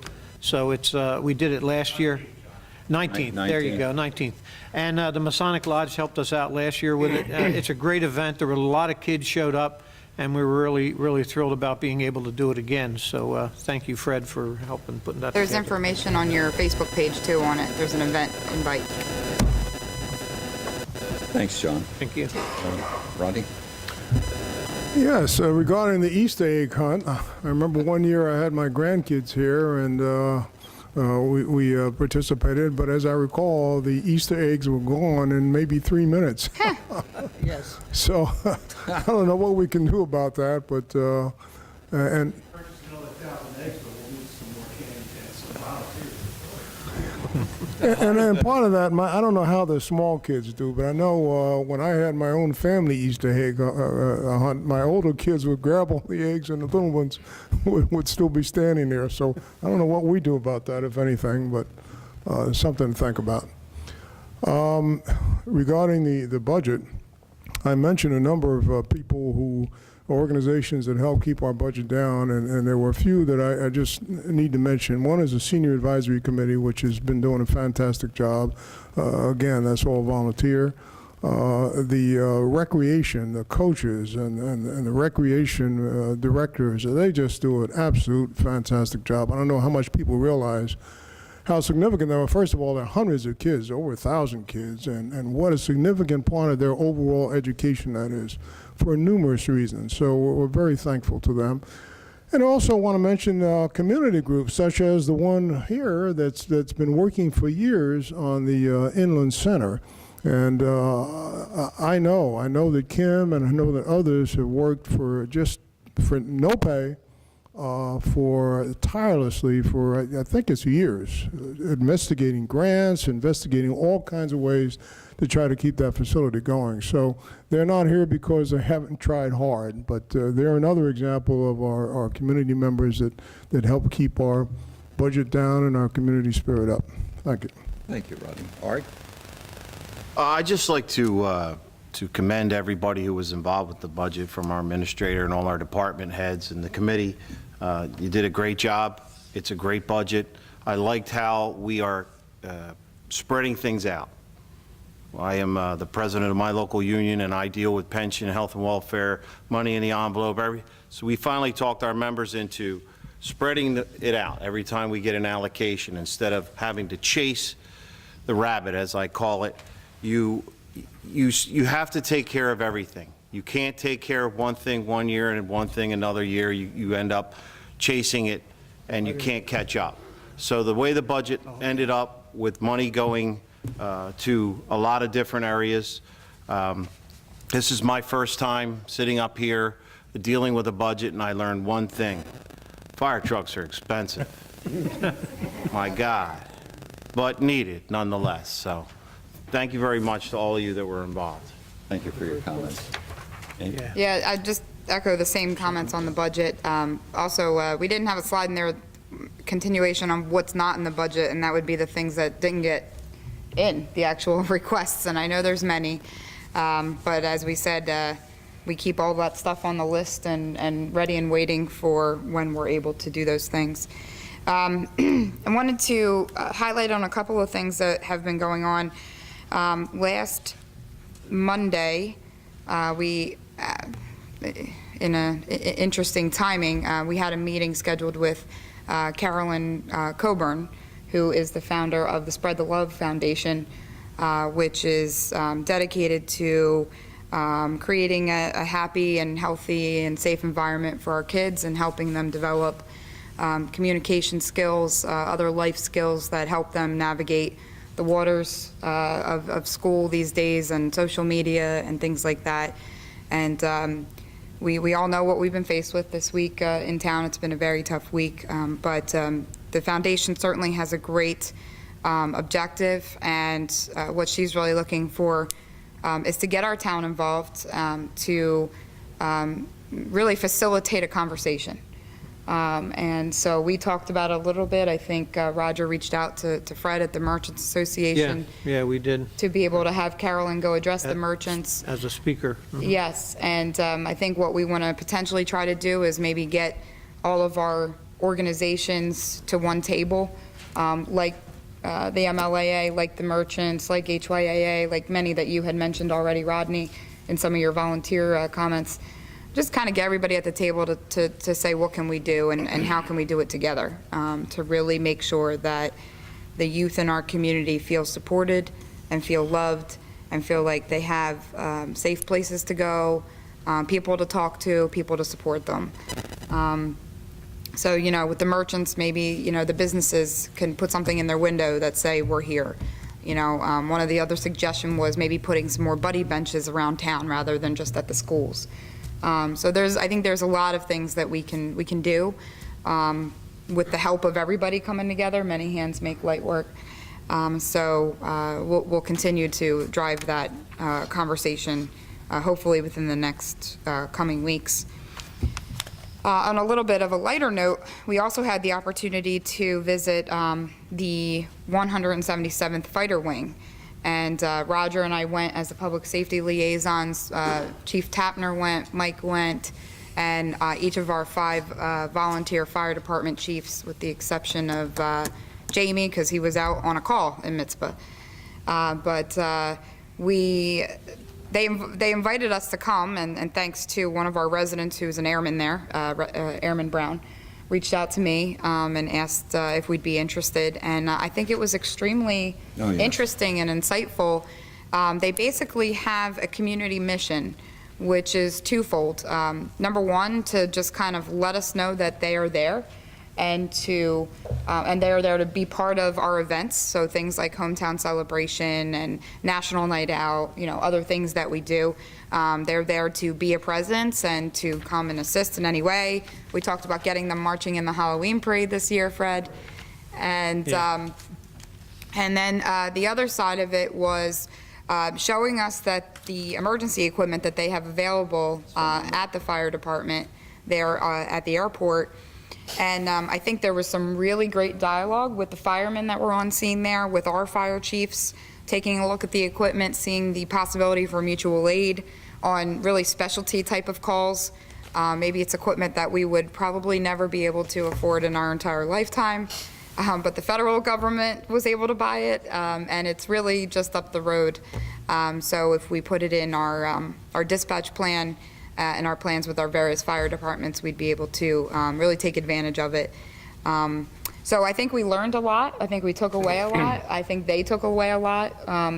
And I think probably the next thing that we want to do is invite them here, because they had an interest in kind of taking a tour of our town, seeing our fire stations, seeing our emergency equipment and things that are here, and really just being good community partners with us. So I think we'll stay tuned and look forward to that coming our way. Well, I like the other part of it. They talked about, we talked about the ability of volunteers to respond. And there are certain times when you don't always have enough. And they also, as Mamie was speaking, talk about being able to assist us with one or two people every now and then. If the need arises and the communication stays at the level that it is now, I think we'll all benefit with something like that. So that was very good. It was a great visit.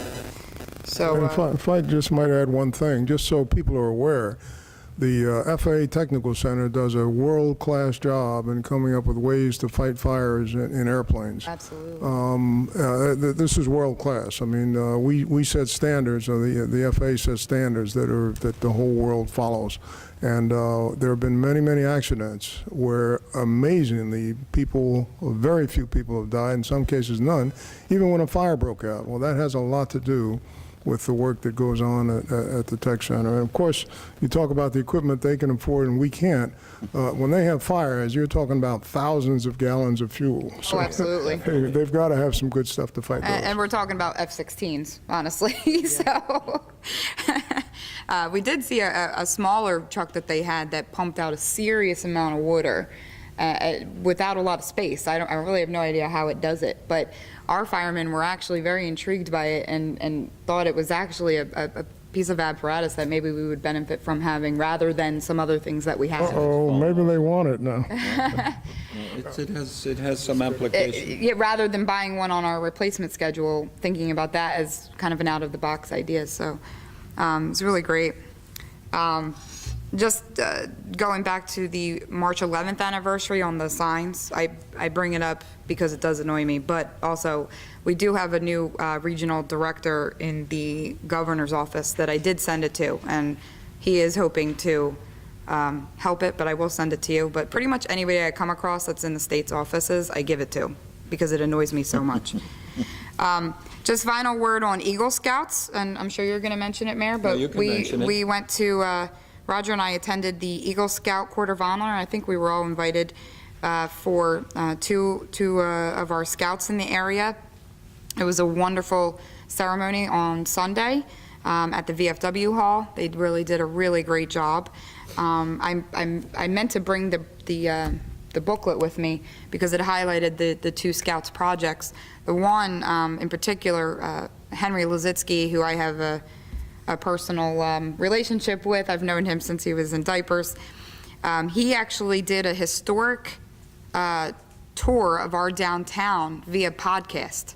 So if you walk around downtown areas, you'll see little scan codes on signs throughout the town that you could scan with your cell phone and download a podcast and listen to it while you're walking around and understand the history behind that area. And it was really an awesome project and a great thing that he accomplished, I think, working with our Historic Society. And it's just a cool thing. So I'm hoping maybe we could put something on our website to highlight it to people if they're interested in learning about the history of our town. And we have another Eagle Scout engaged for a project that we'll talk about more, I think, at the April meeting, but I'm very excited about it. But there's a ton of scouts that are interested in doing what they can for our community, and I told them we have plenty of projects and ideas if they ever need them, so I'm hoping they'll come knocking on our door. But they've been a great partner to us in the past, looking at the the playground in Weymouth that Mr. McCall did, and Christian Klopp's playground at Underhill Park, all Eagle Scout projects, which are just great things. So it's really exciting. That's it.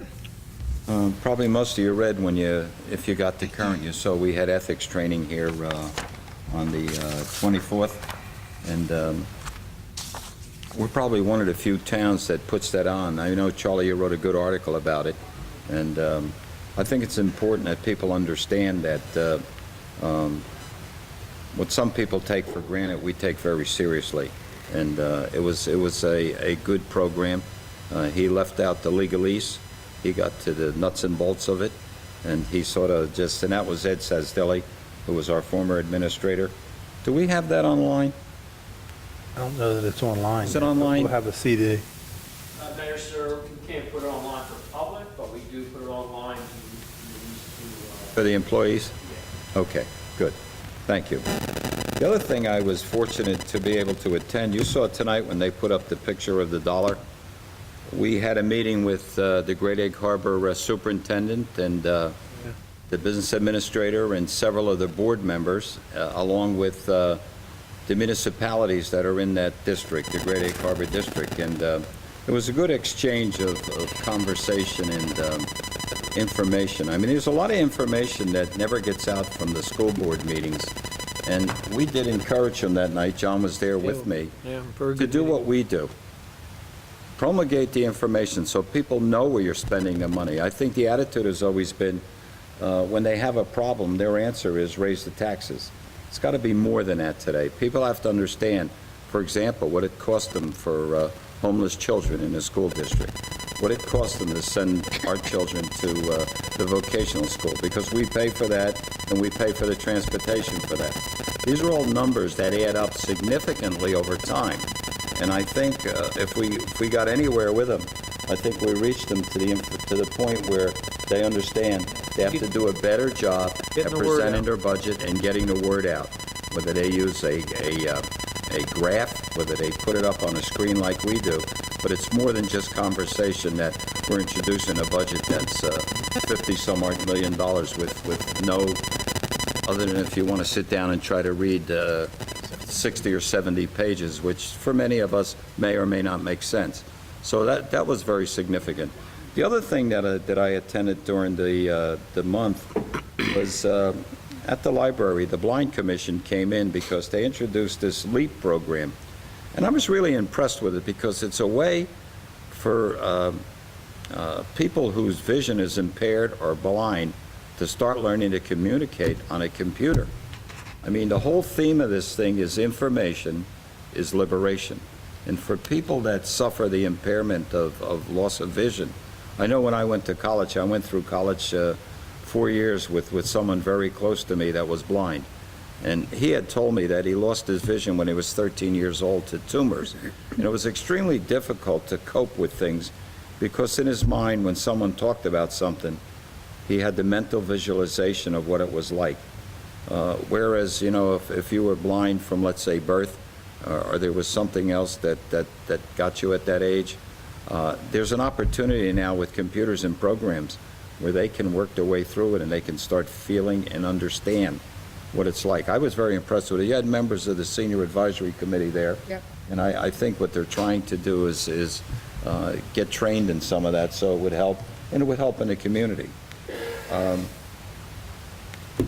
I think when you look at all of that, I think technology today is so very powerful and it's so very useful. I mean, you talked about how do you reach people. I think with all the technology we have today, we have to find a way to ground ourselves and get back to communicating with people in many different ways and make them understand that even as bad as it may look today, tomorrow could be a better day if you just make it through the night. So hopefully we'll get there. At that point, I'd like to open it up to the public, and I would like you to be the very first person because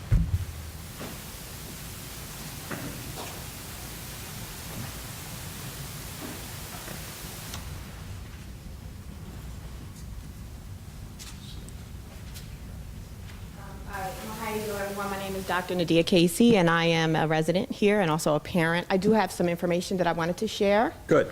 Okay. the report around Thank you. your upcoming meetings that you had with one of our family members that lost Thank you. their child. And I look forward to continuing to hear about that. I do want to take a moment because I think it's really important that we provide a little bit of public education about what we're really dealing with here. For those of you that don't know me, like I said, I'm a resident Mays. I'm also a parent of an 8th grader, raised a 25-year-old child through Mays Landing, and have a 1st grader as well. And so I know, talking about suicide, especially in relation to young people, is very difficult, right? So there's a lot of stigma around mental health. And so, it's really hard for us to process that. But it is that stigma and not talking about it that allows it to continue to move forward, right? And so everyone who's been involved in this process takes a very different approach. So we have the school system where they have grief counselors, right? Which is very reactive. And then we deal with the issue and then we kind of move forward, right? And when we think about grief counselors, they're not clinical psychologists per se, okay? And then as a community, right, and as a city council, I've been looking and listening to a lot about budget, but none of this stuff that we're talking about tonight is relevant if our children are not safe, right? And if our children do not feel that that there are alternatives, right? Suicide is that loss of life is 100% preventable. And where we talk about ambulance and fire safety and funding, more children, right, ages 15 to 19, die of suicide than anything else, right? So when you think about car accidents, the #1 death for young people 15 to 19 is car accidents. But when we think about, accidental death, right, we have to really, as a community, kind of come together around this. And so, not that I want to belabor the issue, but what I think is important is we're in a crisis, right? So we think about 3 children took their lives from my son's school. And so that in itself we are exceeding standards. When we think about Little Mays Landing, right? I've been here now for probably 20 years. And I say, oh, Little Mays Landing, right? We got it's not little in geographic size, but we have a very comfortable feeling and we know each other and we say hi. We now, right now, because of our one school district, right, are exceeding the nation because we've had 3 young people, right? And that should raise our attention beyond the roof, right? When we think about our county, and someone was talking about foreclosures, right? We talk about foreclosures, we talk about high unemployment rates. We talk about, difficulties accessing medical coverage. Well, young people don't know how to deal with this. So we are in our town, and we're here tonight, right, at a city council meeting, which is a business meeting, right? It's running a business meeting of our town.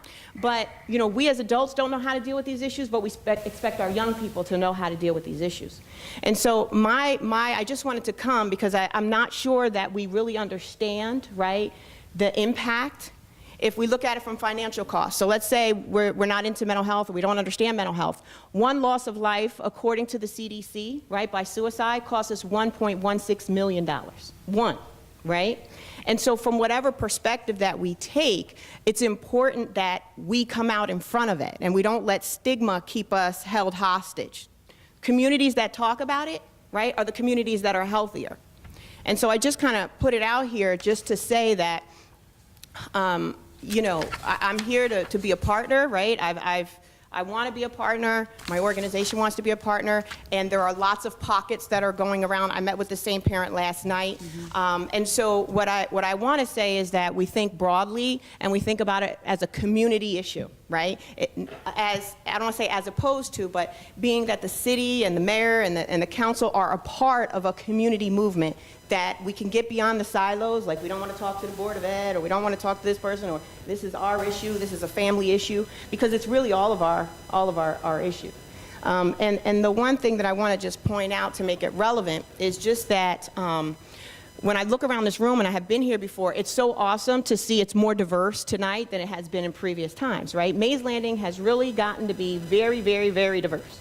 And so we know we deal with a lot of cultural barriers, right? We know that oftentimes that cultural voices, diverse community voices may not be represented. So as we move forward, I think it's really important, right, that we make sure we get to the Woodlands and the Oakcrest and the immigrant families and, folks that don't necessarily speak English, because there are different perspectives around mental health. So I just want to say that we have to be champions for our children, right? There is no business, no ambulance, no nothing, no flower shop, no nothing if our children do not feel safe. And that when we take this on and have continued discussions, that we can do wonderful things, right? And I'm all for, the buddy benches and the signs in the window. But we really got to go beyond that, because what happens is young people, they have a lot of difficulty making that outreach.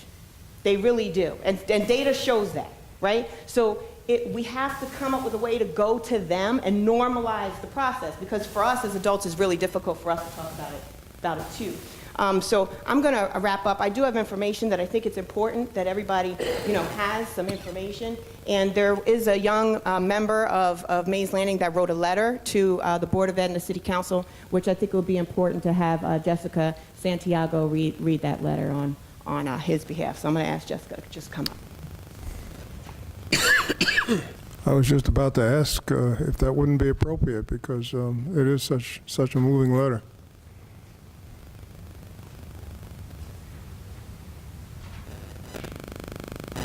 Dear City Council and Board of Education, I am sorry that I cannot stand up and talk to you.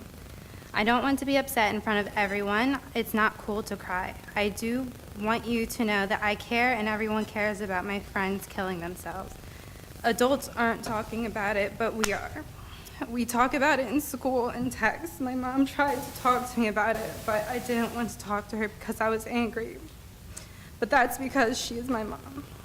I did ask lots of adults if they knew anyone that killed themselves when they were in school, and all of them said no. I think we are cursed because this town is really nuts right now. I like it here, but I want to move because I don't know what's really going on. I wonder why I know 3 people that committed suicide. Does anyone know why? How will we ever know if we aren't talking about it? It's easier to learn about suicide if we are all together, because I don't want to feel pressured. When my first friend killed herself, I tried to raise money. Businesses said that they couldn't put up my flyers, and when I took it to town meetings, people said they would donate but never did. This is very sad to me. You are the leaders of Mays Landing, and I am a kid. Do something, and please do something now. From a kid, Mays Landing, who cares, 13 years old. Thank you. Thank you. So first of all, it's okay to cry, sweetie. It's, you gotta let it out at some time, so it's better not to hold it in. And we aren't cursed because we have people like you that are strong enough to get up and say those things. So be proud. Absolutely be proud. Can I ask a question of our presenter? Just wondering whether you had any specific recommendations in mind. I do. So there is an Atlantic County group of providers, Atlantic County freeholders, sheriff's office. We all met last night, and we're continuing to get together. And I would recommend personally, and I got into this work because I adopted 3 children who had some mental health needs, and one of them had a suicide attempt unsuccessfully, thank God. But our goal right now is we're going to try to work on developing a plan for Atlantic County, which means that we really don't want Mays Landing. Our recommendation would be that Mays Landing doesn't stay isolated, because if you think about everything going on in Atlantic City, right, and you think about the poverty and you think about all these pressures, I really believe that, our county is struggling. Our county is struggling. So one, it would be great if, we had council representative and representatives of the community be a part of developing this plan. And then a part of the plan is the parent, Carolyn. Carolyn. She's a part of that. And so what she wants to do is a part of that plan. I will say this, though, and I need to say this, and I'll just say it as plain as simple and nothing, it's nothing personal. But this cannot wait. This cannot wait. Like, we need to act on this very quickly. And I understand politics work for state government, work for federal government, right? And I'm a good partner on the outside, because you always need someone who could push the envelope. And so my goal is that we try to do something, even just spread some information rather quickly, right? And we don't want to wait. I mean, things like, benches or even getting flyers out in the district could take like forever. So there are 800 numbers, right? The free 800 numbers, there are blogs, there's different ways that we could do this. So my thought is that fairly quickly we can do an influx. When the electronic sign, right? We could put something up there. And I know suicide makes people feel scary, but let me just say this. Everyone has mental health, just like everybody has physical health, right? So you're either really healthy or you're struggling. And most of us have struggled at different points in our life. So we shouldn't be fearful of it, and we could talk about, really positive health, health and wellness. And so I would start, like, right away, because this is a crisis. So, like, I loved it when Mayor Silva said, for emergencies, we'll be able to respond. This is an emergency, and maybe a different type of emergency than we're used to, but this is an emergency. So I would start with that, and then hopefully we'll have representation at this Atlantic County meeting where we're trying to bring folks together and do more of a planful act. Children's Mental Health Awareness is the first Thursday in May. I know we had talked about maybe a year and a half ago, the Merchants Association picking that up. Maybe I think I was like the 5th or 6th event that you do. But that's something that's well worth it, where we just raise awareness to young people and their families. Because honestly, families don't know what to do, and they don't know what to look for. And so, we really need to own this, and I'll own this with you. I'm not a person that identifies problems without being part of the solution. Well, it's certainly appreciated, and I think a lot of people have come to us and say do something, and a lot of people have ideas of what to do, and people, I think, are looking for one thing that is the solution, and I think the answer is there's not one thing. No. There's a lot of things, and it's communication, it's education, it's awareness, it's all the things you were mentioning. And that's exactly why, in just the conversation with the Spread the Love meeting that we had, it was just let's get everybody at a table and talk about it and brainstorm and and create a plan. So I think it's great. Yeah. So it may not be anything addition to, or it could be a part of. Right, absolutely. Because we want to capitalize on the sheriff's office and some of the other resources, Absolutely. And leaders that are there. And I will say that most of the people that think about suicide never get help. I will also tell you there are significant disparities, so I don't know if you've ever heard that word, and then I will sit down, but this has got to be my public announcement for the day, because I have cried about this. I have cried about this. That disparities basically means that things are just not equal for all people, right? We want all children to be healthy and well. And so it shouldn't be that people that live in poverty or people that live in a certain section of our town should not be equally healthy. And so with that said, we move toward diversity, and that we hope that, folks get on board. We have to really pay attention to cultural context, because when you look at data, right, data shows that African American children get less services, period. Now, I know none of us want to say that there's, some kind of bias, and I'm not saying that. What I'm saying is, at the end of the day, all children should get the services that they need, period. So I don't understand why, but, there are lots of discrepancies. We know that there are language barrier issues. Like, I went to the Mommy and Me breakfast, and there was a woman there who didn't speak English. It was wonderful that she came to the breakfast, but she couldn't read or understand anything that was going on, right? But yet we were talking about bonding with your child.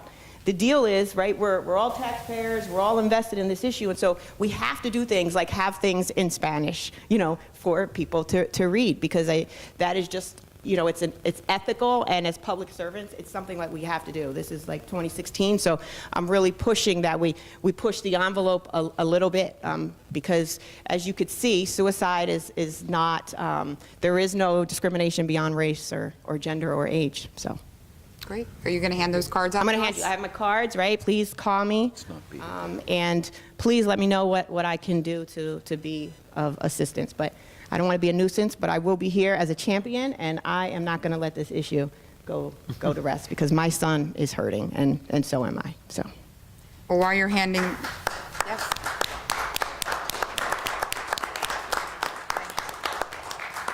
While you're handing these out, just to highlight, on Thursday night, March 10th at 6:30 in the Oakcrest Auditorium, there is going to be a discussion about suicide presented by the Spread the Love Foundation. the Greater Egg Harbor Regional High School District and the Hamilton Township PTA. So there'll be a panel discussion, Q&A, breakout sessions, and representatives from local mental health agencies. What time is that? 6:30, March 10th, at the Oakcrest Auditorium.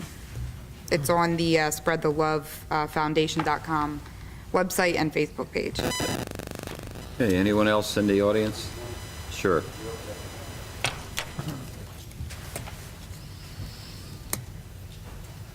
Dominic Francesco, 1521 Pinehurst.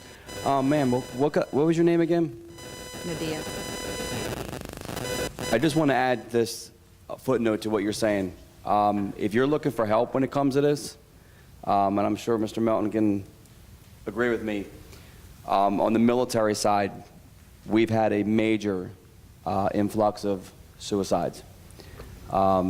It's been really bad this year, in 2015. Just in New Jersey alone, we lost a tremendous amount.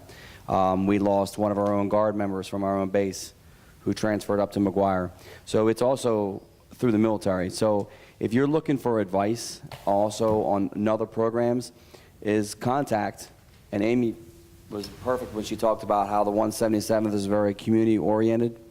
You may want to stop at the military base and talk to them because we get training about 3 times a year, a lot more than we ever did. The training videos we are getting are tremendous. The pamphlets we're getting are tremendous. So that might be a way for you also to, because a lot of the youth today respect us.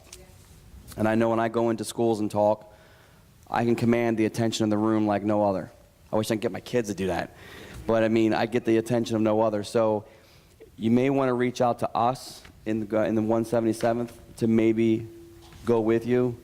And that also can get their attention even greater than what you already do now. Thank you. Great idea.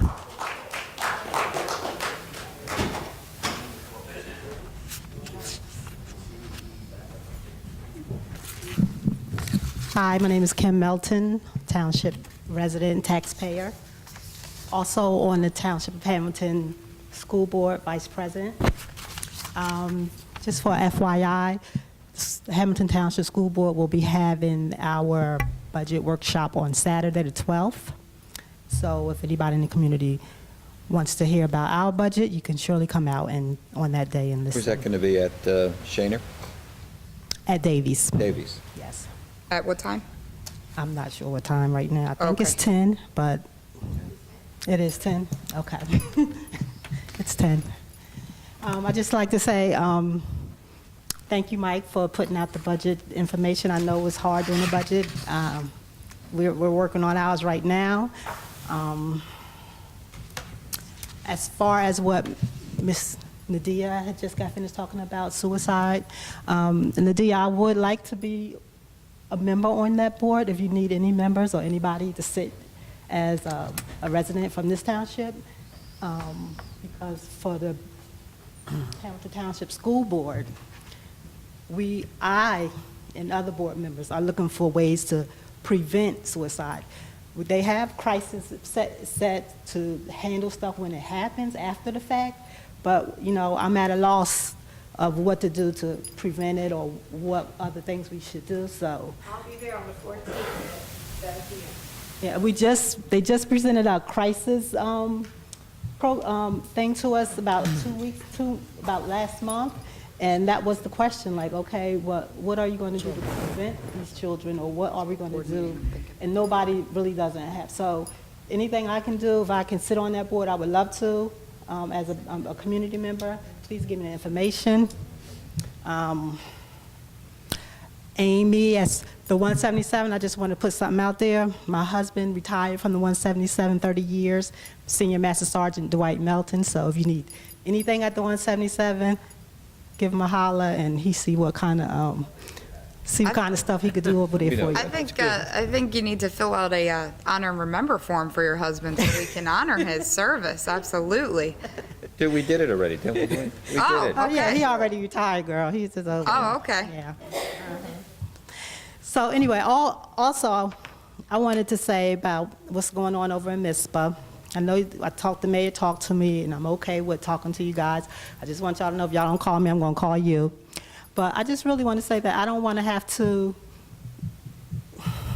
beat the board up about issues that's going on in MISPA. We kind of feel left out over there sometimes. We feel like we're the black sheep of the township. And we're not, sometimes I feel like they're not taken seriously on that side of town, or they're just being ignored unless there's something going on that you need that side of town to help you out with. So I just want, and I know it's not done purposely or anything. I'm not being judgmental. I'm just saying that's how people on that side of town feel. So when you're doing your budgets and you're doing whatever you're doing in the community, just try to include the western part of Hamilton Township, because they are still part of Hamilton Township. And, Is there specific things other than the center? I mean, there's nothing in MISPA except for the community center and Jonesy's bar. So you take away the community center, it's not going to be the kids going to go to the bar. We don't want that. We want. Well, there is good barbecue. Used to know the chef did. I mean, I know the township gave the center over to Ethel Gaylord and Reverend Rozier for $1, but the real thing was Hamilton Township didn't want to keep that on their budget, so it was offered to Ms. Gaylord and Mr. Rozier.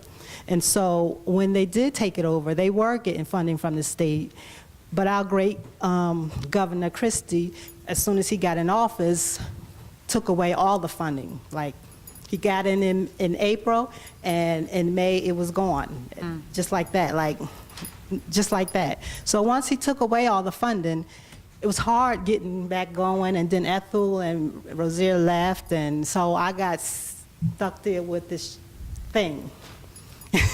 So I don't want it to close. I think the community really needs it, and I just asking for a little help. I'm not asking for you guys to pay for everything, but I just need some kind of assistance out there. I can't do it by myself, and I feel like I'm alone swimming in the middle of the ocean.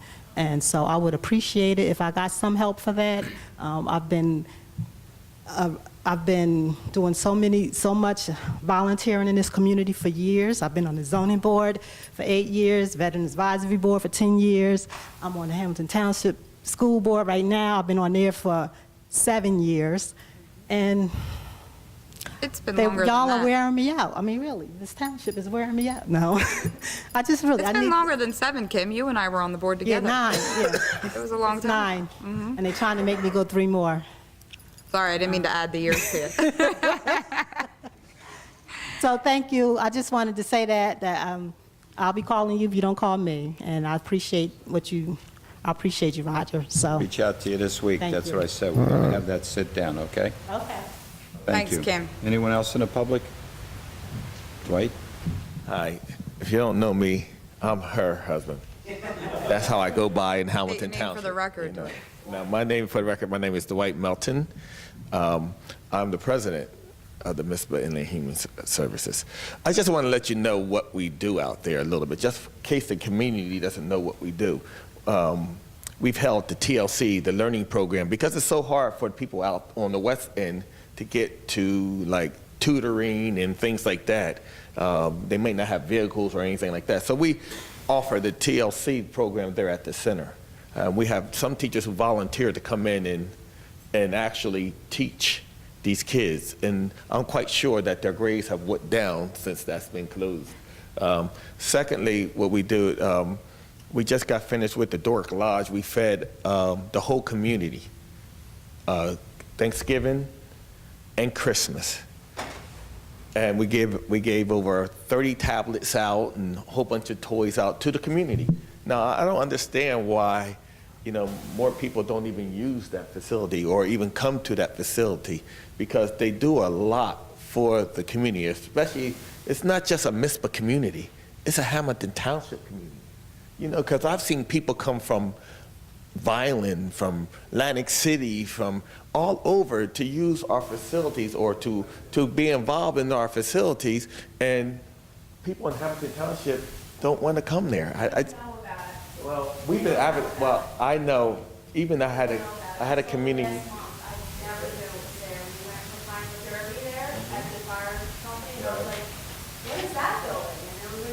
Well, you've been with the fire company, right? You've been with the fire company? Yeah, we know we were over there for a Boy Scout event. All right. And it's behind there, and I didn't know that. I'm a resident, a long-time resident. All right, well, you need to get out. Okay? Because the fact that, I'm telling you right now, because we just had a community meeting, I put out 1,002 flyers at the community meeting through the mail, post office box and everything. I put them out. So, I'm just saying, You got to add the information goes out. Township of Hamilton to your community meeting right. mailing list so we can put it on the Exactly, board. but that was my next point. And using the signboard that we That's what I talked mean, about put it on to the advertise. We have used that also. So I'll put that out too. Some of these events, we like to see our council there because I mandate that every time we have something, to send it to the office, send it to the city council. Because I've seen, once in a while, I've seen Rob, my mayor, sorry, sir, and Councilman Gishard, but I haven't seen the rest of you guys out there. I haven't been invited, so I have come Are out there you before. part of Hamilton Township Committee, Council? Absolutely, but I'm Then saying you're always invited. I understand, but I don't know when these events Okay. are. So I'm just saying, I make a mandate that the letters go out, and the letters, I haven't had anything returned. I'll just say that, okay? But I'm just saying that we're part of your community. We represent you, and I think we do a good job in that community. We've been struggling to keep that thing over. Where sometimes it's open, sometimes some of the monies that's coming out are even personal pockets to keep that thing open, to keep it going. And I know what you said, that you were going to sit down and talk, and I really believe that because I served with you before on another board. So I know we'll sit down and talk. I just want the community to know that there's more than a Mays Landing in Mays Landing. There is a West End that's doing the good things out there. And they have a food bank, they have all this stuff going on. But yet, we just need some help. We just need some help. That's all. If I have to beg, I'm begging. Need some help. All right? Thank you. Thank you, Dwight. Come on up, sir.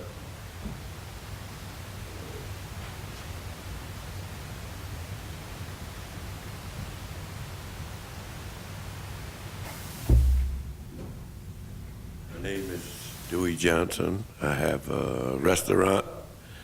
My name is Dewey Johnson. I have a restaurant in Mizpah.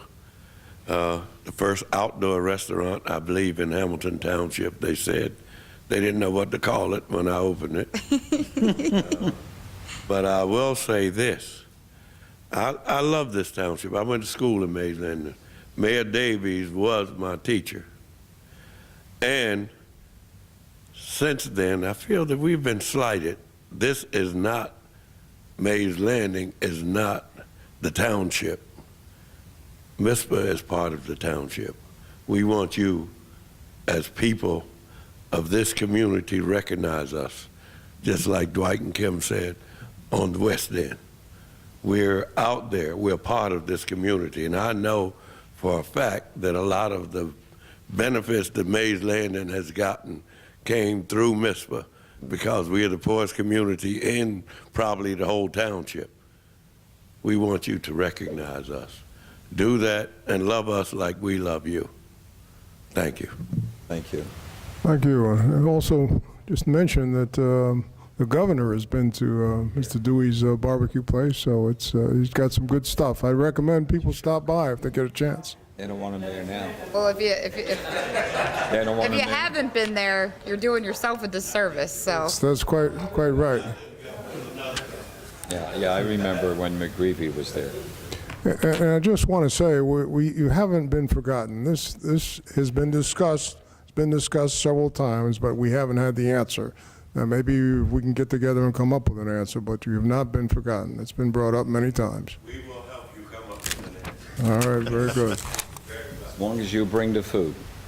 We'll cook for you. There you go. Thank you. Anyone else in the public? Bruce?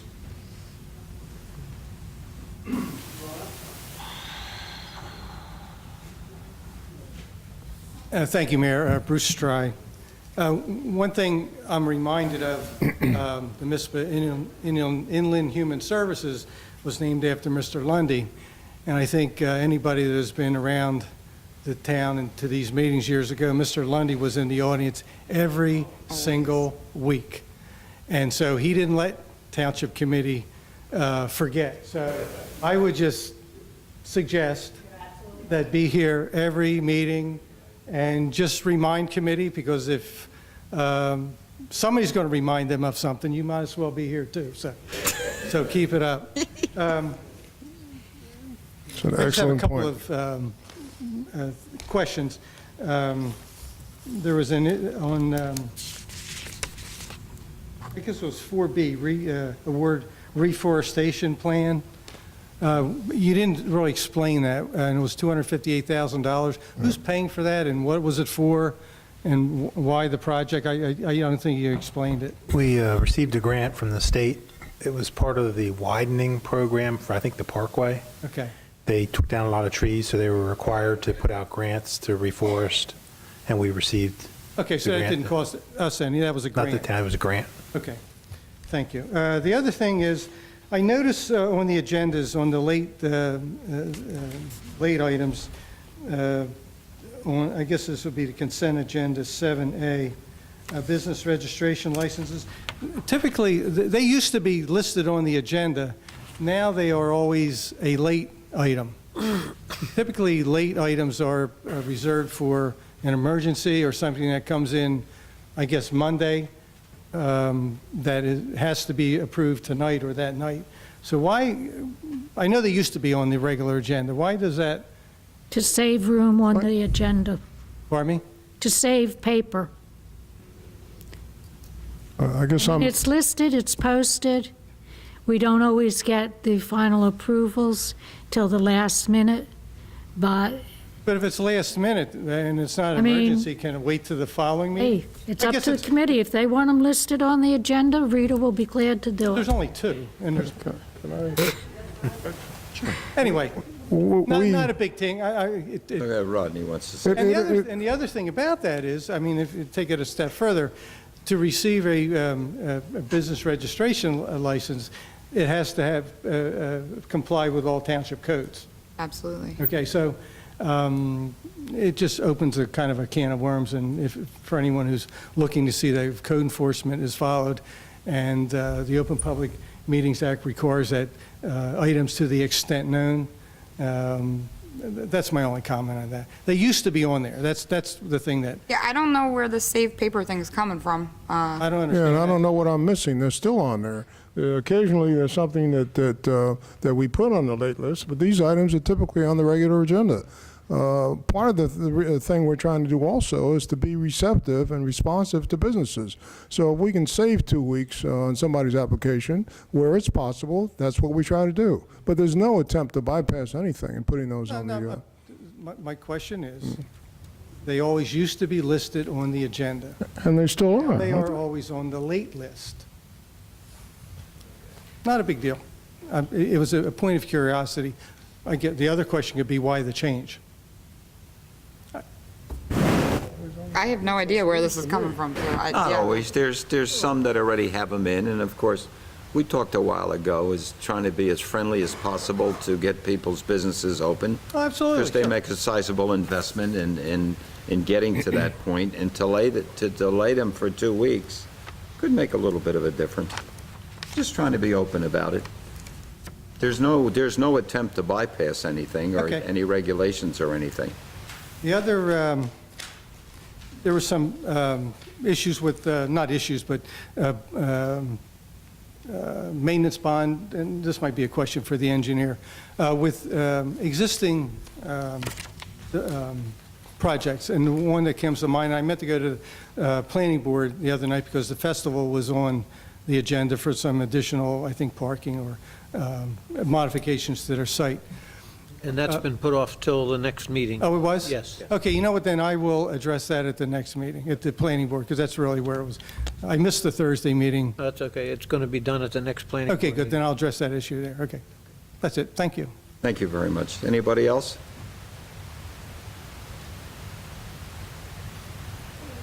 Good evening. Hi, I'm Want to move the mic down, please? I'm Omanase Obugwe. I am Ethel Gaylor's oldest daughter. And I just want to say, my sister and I we've come to township meetings as little girls in tow with our mother, my grandfather, who used to come with Mr. Lundy sometimes.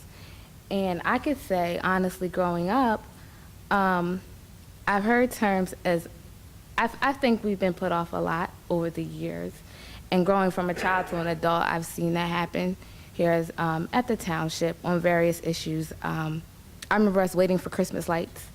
I remember us waiting for certain roofs to get paved or certain signs over the years. So, Ms. Gatto, I know what it's like to wait. You're waiting a year for some signs. I know what that's like to wait. We waited years for a lot of different things. I just want to reiterate not to forget us.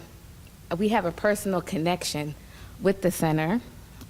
Good things come out of Missville, great people, not just my sister and myself, but the Learning Center program that was started, over 90% of the children who went there are not only just college graduates, but they've gone on to be professionals that are taxpayers here in the local township, who have children who now attend schools here in the township as well.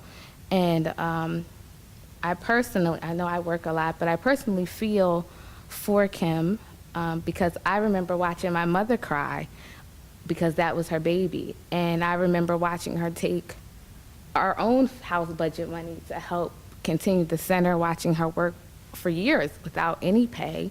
And a lot of people telling her she was crazy for doing it. And we're talking sometimes 5, 6, 7 years just because she wanted to continue services. She wanted to continue to feed the people. And my sister and I even used to question her sometimes, well, why would you do it? They don't care. And she would say, but if we stop, who's going to be there when you have children? There won't be anything. And now I have children of my own. And it is the truth. What is going to be there? In order for our children to get help, or local children in the area, if you don't have transportation or if you don't have parents available to take you because they're busy working, you are literally just left with no place else to go until you're old enough to go to the bar. And I think it's kind of sad that it's gotten to a point that that's the only option for our children. I work part-time as a school nurse in Galloway at the middle school, and our children all over this township, this county, are actually in a state of suffering. So I understand what Ms. Nadia was saying when she was up here. And to see the children that come into our nurse's office that are so concerned, these are the same type of faces and stories that we have locally in our areas, because a lot of children actually feel like they're not important. They feel like they are forgotten. There are no programs available to them at this point. And I do think we need to make a better effort as a community as a whole, not separating so much a lot of times, to at least make an effort to show our children that we are there and that we want to do something to help them locally. Violin is too far for some. Mays Landing is too far for some who don't have the transportation to get there. Like Mr. Milton said, the tutoring program that has the teachers come in it saves a lot of kids. The reason why the Learning Center was so successful is because these children were accounted for. There were people who cared about them, who made sure they went on college trips, went to different museums, resume writing classes, and etiquette class, and things of those natures. And now to not have a place for them to do those things, I do feel like it is kind of sad. Like Ms. Nadia pointed out, sometimes we like to think that things are diverse and everything is available to everyone, but it isn't always the case. So I just wanted to get up here. My mother could not be here, but to just remind people, Ethel Gaylord gave it her all into that center. Blood, sweat, tears. She did. My money too. My sister and I have been volunteers since we can walk. We've been filling share bags since we were little girls. My grandparents have also put time in helping with the center and everything. So it is a lot of room to grow. It's a great area to plant seeds to start saving our local children, because all of our children, whether you're from Missville or Mays Landing, you go to school together. So when one child is suffering, whether it be from Missville or Mays Landing, they are all suffering. They are all feeling the loss at this current time. So I just want us to, I know the budget is important. I know things like that are important. I just want us to remember each other as human beings, that we are all important. All of our children are important. And as big as some people might like to think, this town is actually very small. It's a very small community. You'd be surprised who kids knows who kids and who's playing with this one. So I just don't want us to forget each other. Remember that we are humans, and that was my mother's biggest thing. It was always, we have to do something for the people. We do something for service. It's all about service. She was truly a believer, and it takes a village to raise a child, and it truly does. And when you start to forget one part of the whole village will eventually die. So it's very important that we begin to nurture one another and remember each other in these talks and in the purchase of things and the roads that have to be done. I understand that. But let's just not forget at our basis where we have to remember each other as people. Thank you for your comments. Anyone else in the public?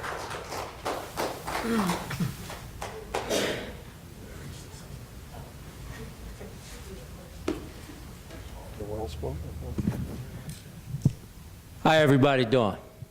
Y'all can hear me, right? Okay. I just want to give you a little token on good things that go on at the center.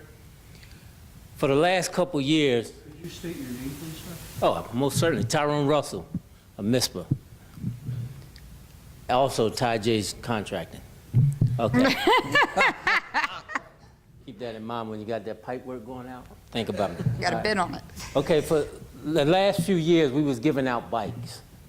You know you can't give every child a bike, but at Dork Lodge, every member was my request that every brother there donate $100. So I figured $100 would give a bike.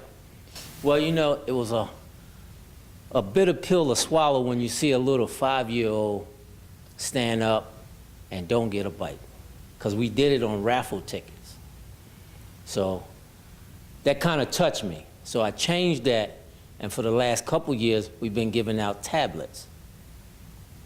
And with the tablets, as they say about the school and the learning at the center, Pastor and Miss Kim, they would program learning things on the tablets instead of when most kids play games. So that is some of the things we do out there, and it started out 5 Thanksgiving baskets. Now we feed 100 plus.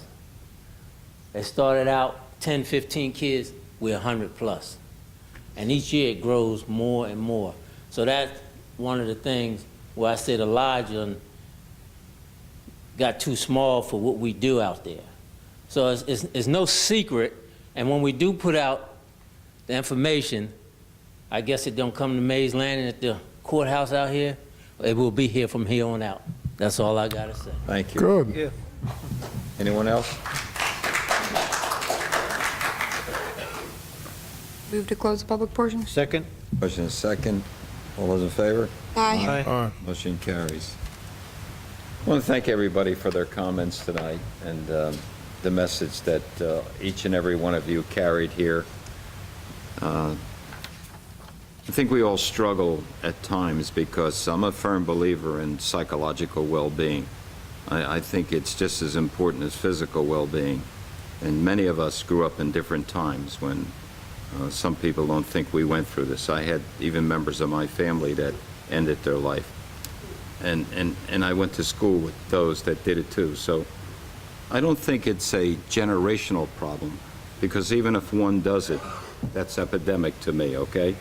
And we're all part of this community, as you well reminded us, okay? But I'm here to tell you, we don't just look at the community as Mays Landing. We happen to be the county seat here, all right? And probably that's why the focal point has been here. But Weymouth is a large area also. Lauderdale is too. Cologne is. Mays Landing's small in relationship to the rest of those towns that I mentioned. So I think one of the things that is lacking, and hopefully we can each correct it, is get the communication out there. And we have to find ways to do it. And Dwight, you know, you and I have known each other a long time. And I think we have to do a better job at communicating so that more people want to be involved. Not just going to the outdoor restaurant, which many of us know about, but also to go through the community and understand that as part of that 115 square miles that we call the largest municipality in the state. So I thank each and every one of you for your comments. I think we look forward to your presence at meetings here, and you can look forward to as the word gets out to be in your neighborhood, which is our neighborhood too, okay? All right, so, but I thank each and every one of you. Okay? With that, would you read the thing for executive session? Yes. Be it resolved by the Township Committee. Your motion? No, she usually reads it and then we motion it. Need a motion to close this meeting Okay. and then We have go a into motion? executive. So moved. I moved to close the meeting. No, that's not what we already do. did that. Oh, we already did that? I'm sorry. Wait a minute. No, we moved it, we closed public portion. Now she's going to Wait, read you're not that. coming- I was led to believe we're not coming back to take action. We don't have any action to take. None? There's no action to take. All right, no so action. so then just move to go into executive and let Joan read the... Okay. Okay. We had the motion, a Go ahead, second, all Joe. in favor? No, Joan reads it. Go ahead, Joan. Go ahead, Joan. One more meeting, babe. That's all you got to get through. Trust me, Joan, they didn't think you were here, but we Be it know you. resolved by the Township Committee of the Township of Hamilton that this meeting be adjourned to an executive session to discuss matters of personnel, Rita Martino and Lori Fidel, which are exempt from public discussion pursuant to the New Jersey Open Public Meetings Law. Be it further resolved that the township, or the governing body, will not reconvene because no action is expected to result from these discussions tonight. Make a motion to go into executive session. Second? Motion is second, all in favor? Aye. Aye. Motion carries. Do you want to go in the other room? We're not going to reconvene, so We're we not might as going to well just reconvene, so we'll here. stay out here, okay? We'll just wait till we clear the room.